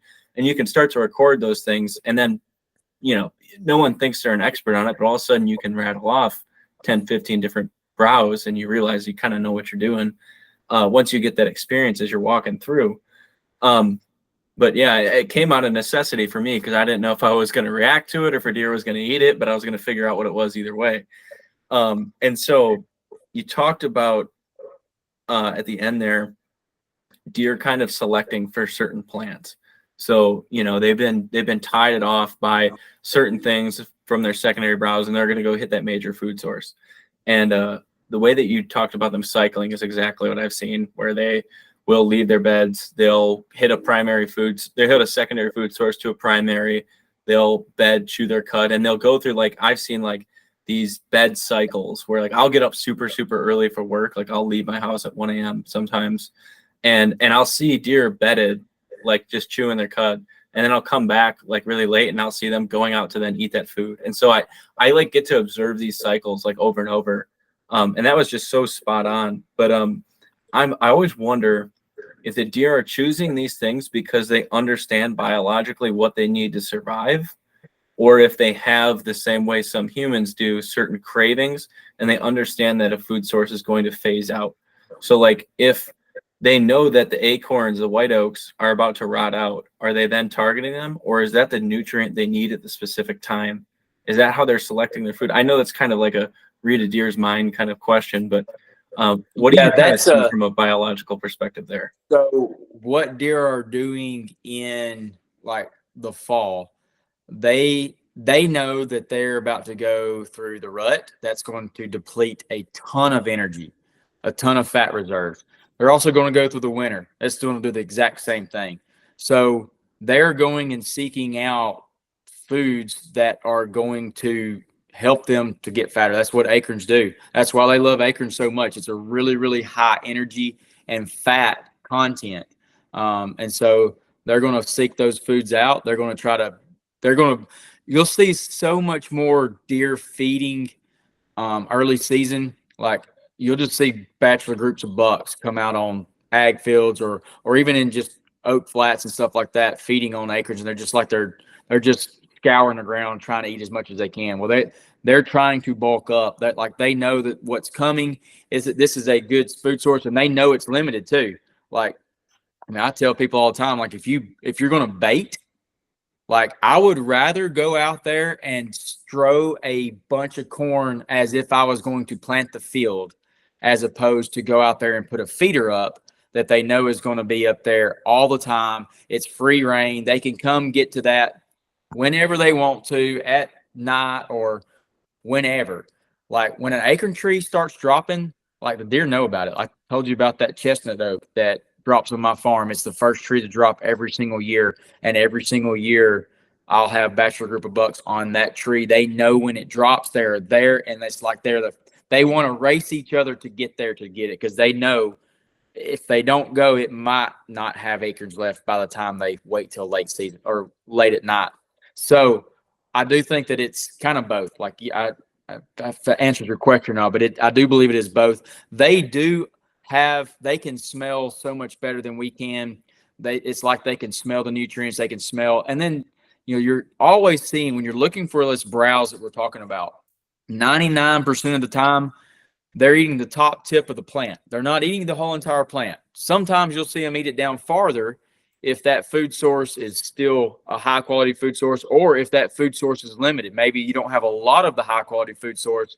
They'll take that plant and eat it halfway down, as opposed to just eating the tips. If you've got a ton of ragweed out there, it's everywhere, you may barely even notice any tips being browsed. But if you've got one plant that shows up, then you see it eaten halfway down. So that's where they're like, well, this is a limited resource, so I'm going to eat more of this one because I don't know when I'm going to see it again.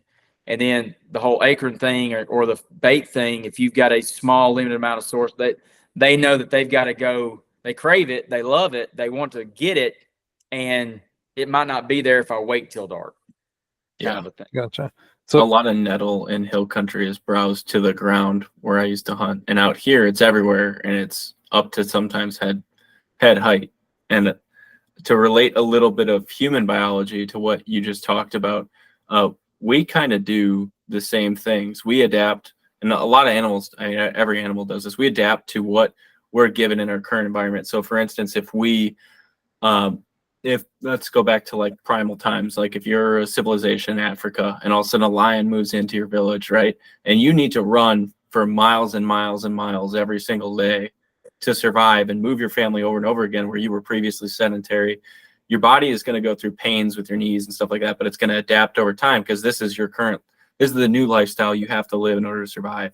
So like the same thing happens when you go on extreme diets. I don't know if you guys have ever gone on anything really, really extreme and limiting as far as like carbs and stuff go, but like you start to crave broccoli and crap that you never thought you could have liked. And you start to genuinely think it's tasty.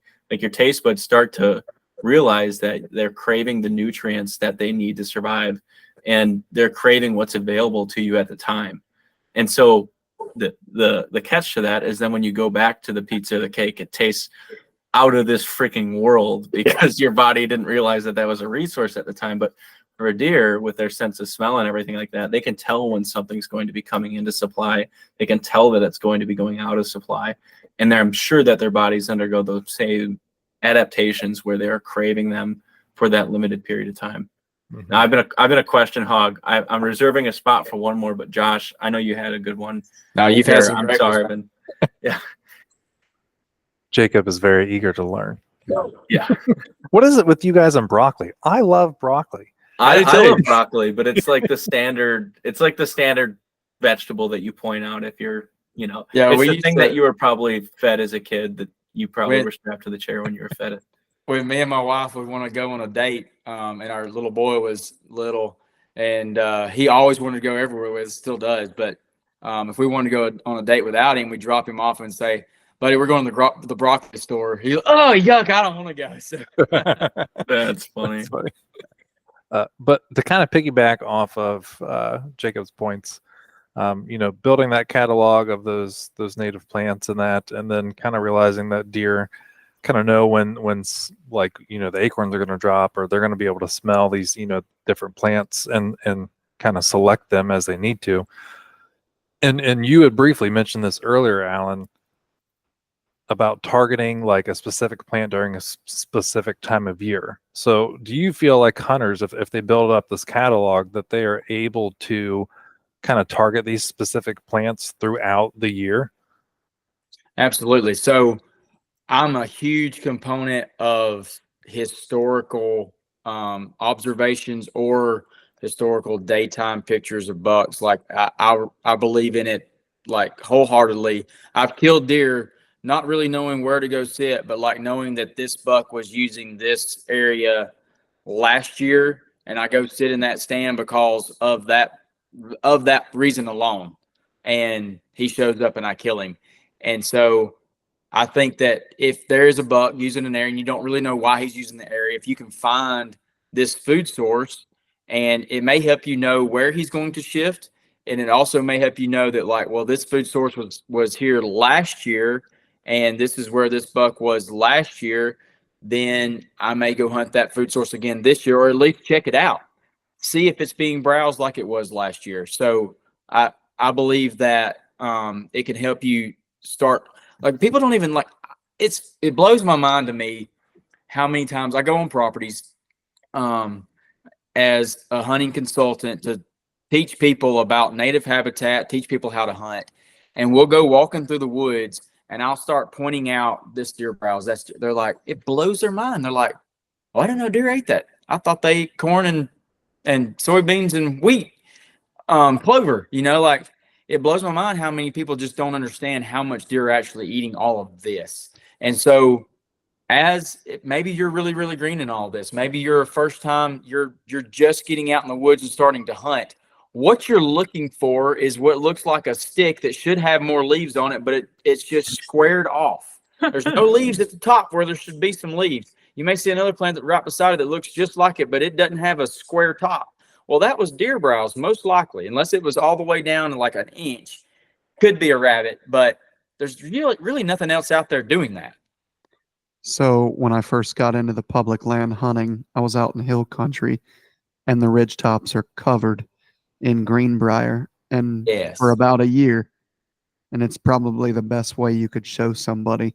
Yep. But for about the first 2 years or so, literally, I thought people were just cutting trails, like they were cutting on the sides of the trails. And then meet Jake Bush, and he teaches me about them eating all the woody browse in the late season. And my God, just blew my mind. Yeah. Yeah. So before I forget, I did want to mention we didn't even talk about tree species. So I talked a little bit about stump sprouts. Stump sprouts are averaging the same amount of protein as all those plants that we just listed off. They're averaging 18%. If it's Wow. a bigger stump sprouts, like an 8 to 10 inch tree, they're averaging 18%. A really big, say you got a 20-inch tree, it can be up to 30%. Not only is it higher protein, but it's also going to create a lot more of the sprout. So it's going to have, instead of like 10 little bitty twigs that it shoots up, it may shoot up 30. So the bigger the stump sprout, the better. Then we talk about like the trees that you look for.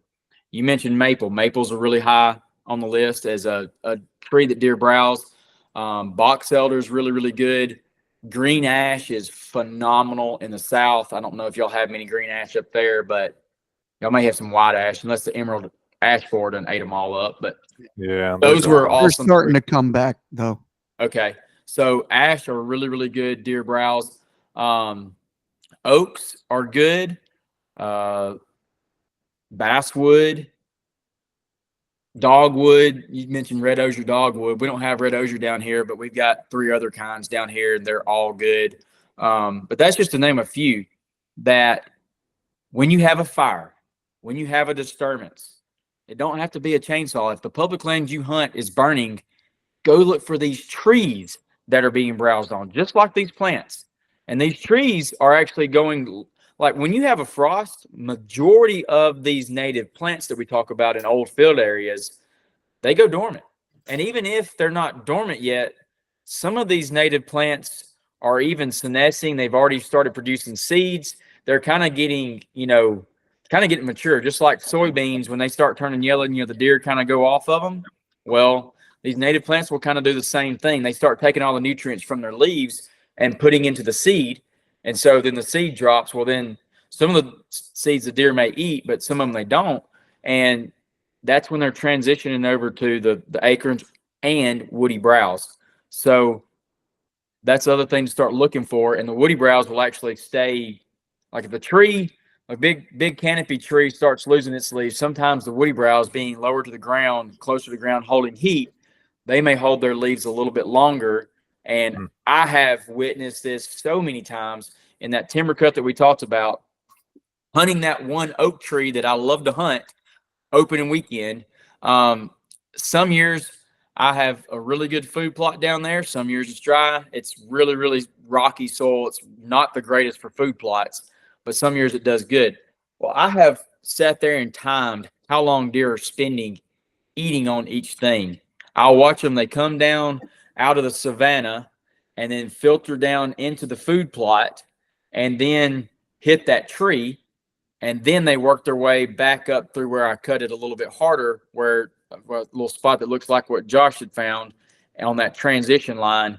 And they're feeding on acorns and browse. Well, I'll time them, and they spent maybe, 5 minutes at the most browsing through the food plot. And I like to say, this is early season, so it's barely coming up. It's real young and it's tender. They like it because of the water content, but they're really not filling up on it. And they get to the acorn tree, and they may spend 10 minutes on it. And then they go to the woody browse, that transition line where it's just herbaceous plants, stump sprouts, and all that. And I'll watch them for 2 hours. And they barely even move while they're on that. And they're eating the whole entire time. And so they spend more time eating that. And so look for that. I can't reiterate enough how important it is to look for that on your public ground that you're hunting. And if you're on private ground, start creating this on your property.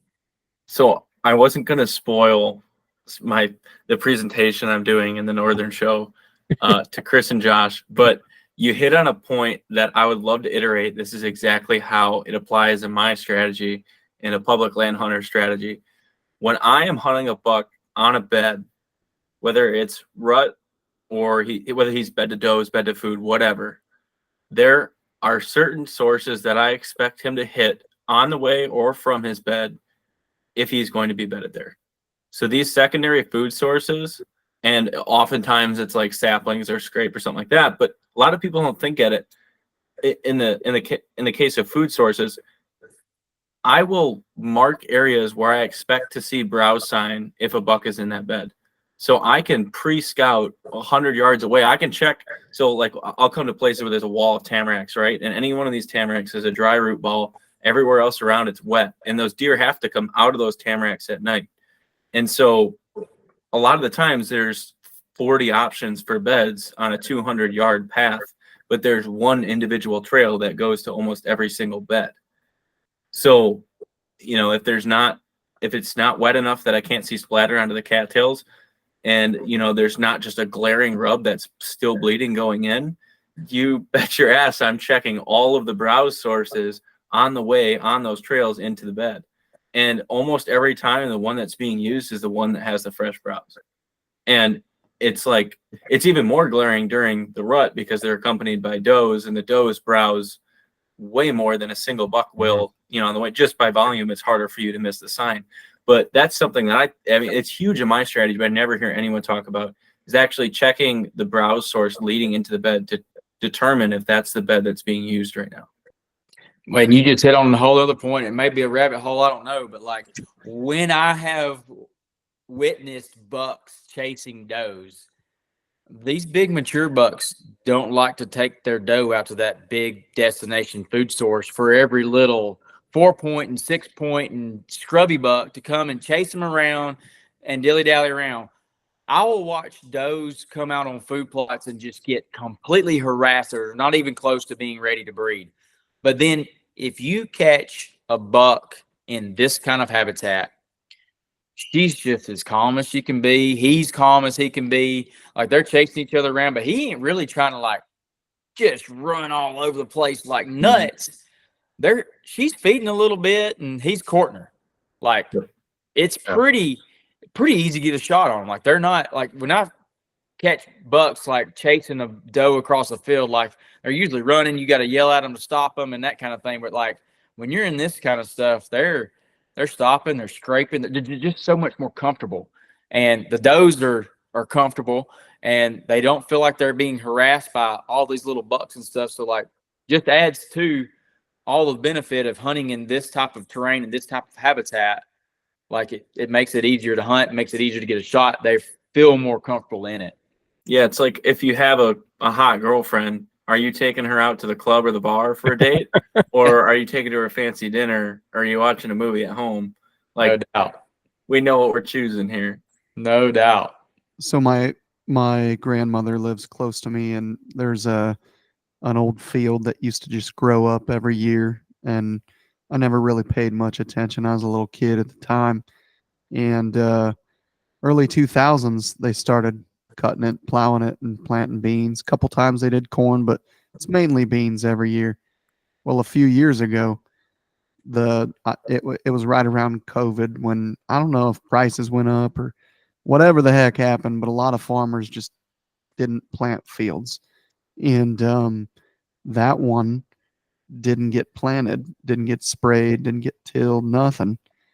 And I noticed that the weeds just kept getting higher, and once they got a few feet high, I could watch every single buck around just walk around in broad daylight, 2 hours or more before dark, and they're out there feeding.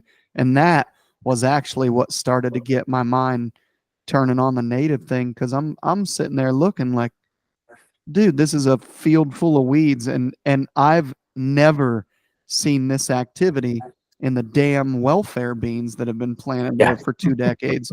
Hey, he said it. He said the line. And now I've got all the bucks. I've got the entire bachelor group out here like they don't have a care in the world.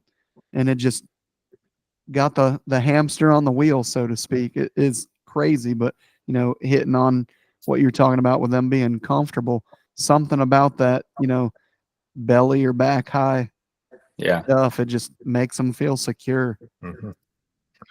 I have noticed the same thing, because that's mainly what I've been targeting the past few years, is these like old growth fields on pieces of public, and that tends to be the place where I find some better quality deer, and they tend to be the locations where they're spending their time in daylight. I refer to them as their safe zone. Like that's where they feel safe moving in daylight.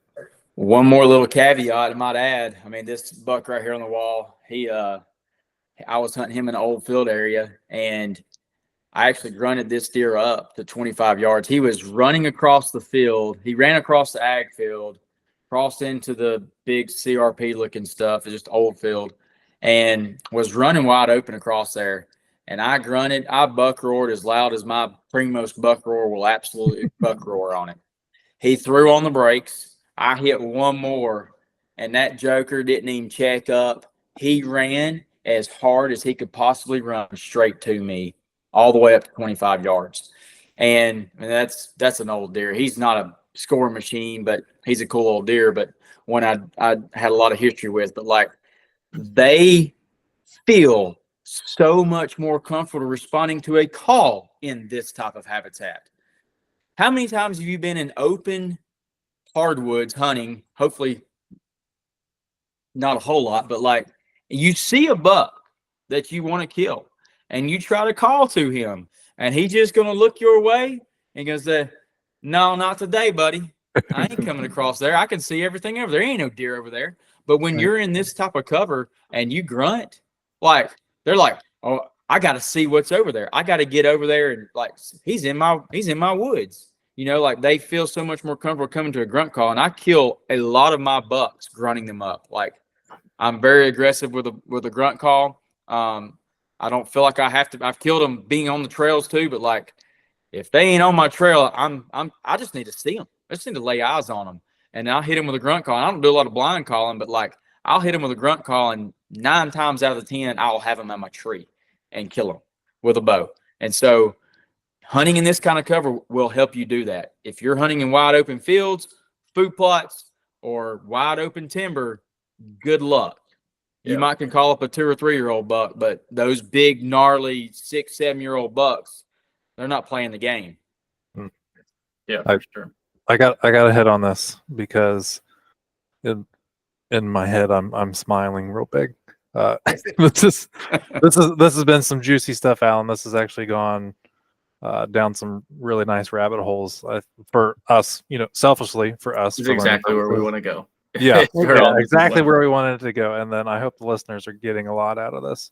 But a lot of the points that we're talking about, like we've brought up, are also, I'm going to correlate those to like other episodes we've done and are going to do. So like the deer vocalization episode.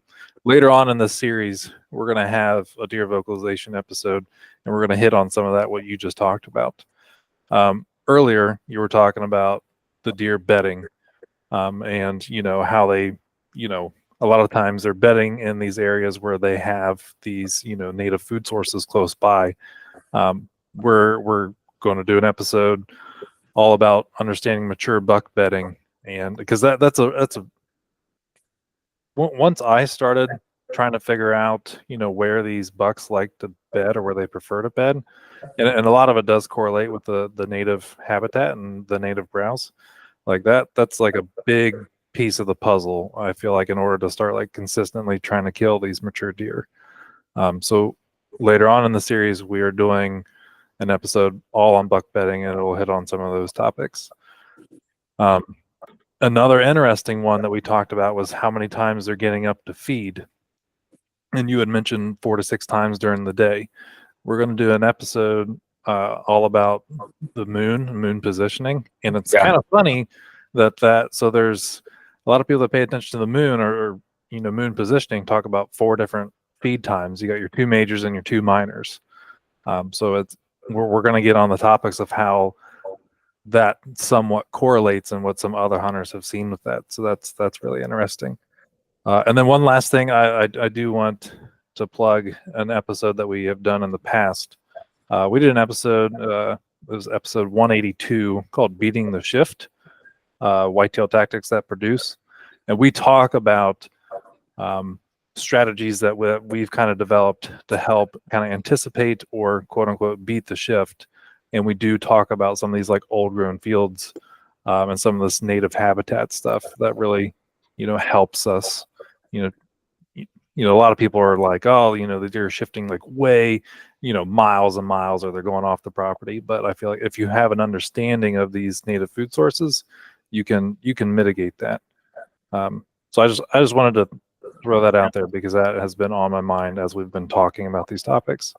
Yeah, I mean, with this series being the Whitetail Apprentice, this we can see dives into so many different places of the pieces of the puzzle that it takes to be an expert at hunting deer, especially in pressured land and pretty much anywhere. I mean, we're covering everything here. Yeah. You know, we're covering every region of the country, let alone private and public land. But I want to give you, we'll call it a little bit of a quiz, and I think this would be a cool way to phrase this question. Is I'm going to show you a video of one of the hunts I've been on, and this deer. It's early season, and there's raining white oaks around me, and this deer decides to browse on something else. And we have not talked yet about this thing, and I was wondering if you could tell me what you think it's browsing on, and then I was going to reveal it. So can you see what I'm showing here? All right, I see the deer. All right, 1 second. It's going to zoom in here. This is Jacob circa 21 or 22. 1 second. He's going to lean down and take a bite of something, and it'll be really, really clear. By clear, do you mean there's a branch in the way? Do you see what he's dropping here? Just wait. You'll see it again here. Oh, great. Buffering. When he lifts up here. Mushrooms. You know what he's mushrooms. Yeah. Yeah. He's eating mushrooms, isn't Yeah. Yep. So this Wow. buck, starting with this spot, helped me dive down a big old rabbit hole with understanding how bucks actually browse and deer in general, especially does, use mushrooms. Yeah. I have a really good friend named Mushroom Matt. I don't know if you ever met him, but Mushroom Matt, his name's Matt Williams. He's from the UP of Michigan, and he is a freaking expert on all things mushrooms. He helps design mushroom food plots. He's actually written a lot of like research articles, and is kind of pioneering a little bit of the way with people actually utilizing mushrooms for whitetail hunting and growing whitetails. But is there any way that you could dive into a little bit? I know we're so far into this episode already, but just kind of like the nutrient content of mushrooms and how that might play into a deer's appetite. So I know the mushrooms are going to be really high in vitamin D and phosphorus. I know, I don't know if it's the same guy you're talking about, but Kyle Laubarger told me about this. I had never really, I knew that deer ate mushrooms. I've never focused on it. A lot of times mushrooms, it's hard to find the browse on them. Like they eat the whole thing and they're gone. Mhm. I feel like that's the reason why I can't ever find morels up in Tennessee is I have so many stinking deer. But what they were doing, it may be the same guy, and you may tell me better than what I can remember what Kyle told me, but he took like cow bones and like old sticks and just all kind of stuff and made like this pile, like a mound, and made like the food plot for the mushrooms, and the mushrooms grow on that. And like the deer actually come to that mound of stuff that's growing the mushrooms and eating them. That sounds just like him. I don't know if he did the mound. It might literally be what he's doing, but I've seen some of his plots, and it's like a strategic layering of soil, but it actually grows. One of the big benefits of these plots is that they grow in shade. They grow in complete shade, crappy dead soil. Like they grow in pretty much wherever you want. They're actually, a lot of his plots edible to humans as well. And you just get like a little bag of what spores and whatnot, and it's just really easy to grow and spread. I think some of his theory behind it is how much it helps does, particularly when they're carrying fawns as well. Well, that would make sense. Like the vitamin drop. D. I know mushrooms are high in vitamin D, so that would help like with the milk, and everything. So that's probably what's going on. I've seen in pine plantations where there's literally no other food other than you do have mushrooms.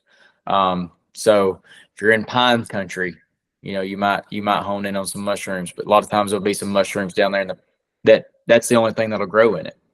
That's cool. Yeah, that video goes on, and you can literally see water dripping from that buck's mouth as he's eating those mushrooms. I'm like, all right, well, now it kind of makes sense that he's passing up acorns to do this. And I sat there just filming him, watching him for like 2 to 5 minutes, just chowing on mushrooms. And I thought it was so interesting because I was expecting like rain and acorns, like everything's going to come in smacking these giant white oaks, freshly dropping all around me. And this thing's like, nope, mushrooms. Like what really cool. what kind of mushroom was it? Matt would be able to tell you right away, but I know that when I talked to him about it, he was only eating the caps of it. It's a distinct kind of mushroom, but I know that they only eat the caps. It's why you see him like with the stems hanging out of his mouth, and he drops the rest of it. And it deer looked like just a eat the cluster of capsule. like 4 or 5 stems Yep. come up, and it's a bunch of little mushrooms on there. So it's, Yep, yeah. So he would be able to tell. He's probably going to scold me for not being able to quote this right now. But I want to say it had something to do with honey or sweet or something in the name. But yeah, I mean, I'll have to. You'll have to friend him on Facebook or something like that. He's a super nice guy, hilarious dude, but extremely, extremely knowledgeable on all things mushrooms. And it'd be really cool to see the passion that you bring to all sorts of different natural food and his as well, you know, dive together. That's really cool. I'm not very versed on the mushrooms. I know a few of them. I know we have a lot of them, but I've not looked real hard into mushrooms. I don't know them like I do plants, but that's probably something I need to start looking. So maybe you taught me, I'll start looking for mushrooms, for browse on mushrooms. So yeah, really cool. really cool, man. Well, fellas, I feel like that is a good stopping point for here. Are there any other points you want to bring up? Chris, you lean forward. I'm just ready to be a part of the conversation here. I was leaning back and away from my mic, but no, I agree. It's a great stopping point, and God, I hope somebody better kill a 150 and post about this episode. This is gold. Yeah, I feel like we're going to hear some listener success stories out of this. Yeah, I mean, you know, Chris, because you and I talk about like the native browse and habitat and all that. I mean, that's literally pretty much mainly what I focus on now. the gospel of the Lord. Yes. So, well, Alan, we thank you very much for coming on this evening. I know it's late, so we very much appreciate your time.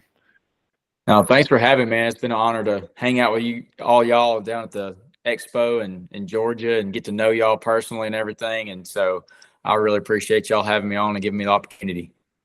Yeah, appreciate it. Back at you, bro. Well, this has been the Whitetail Apprentice Series, and I've been your host, Josh Schluck, and I am joined tonight by Christopher Leppert, Jacob Sklinner, and our guest was Alan Summerford. Everyone, have a good night. See you. Thanks, guys. See you.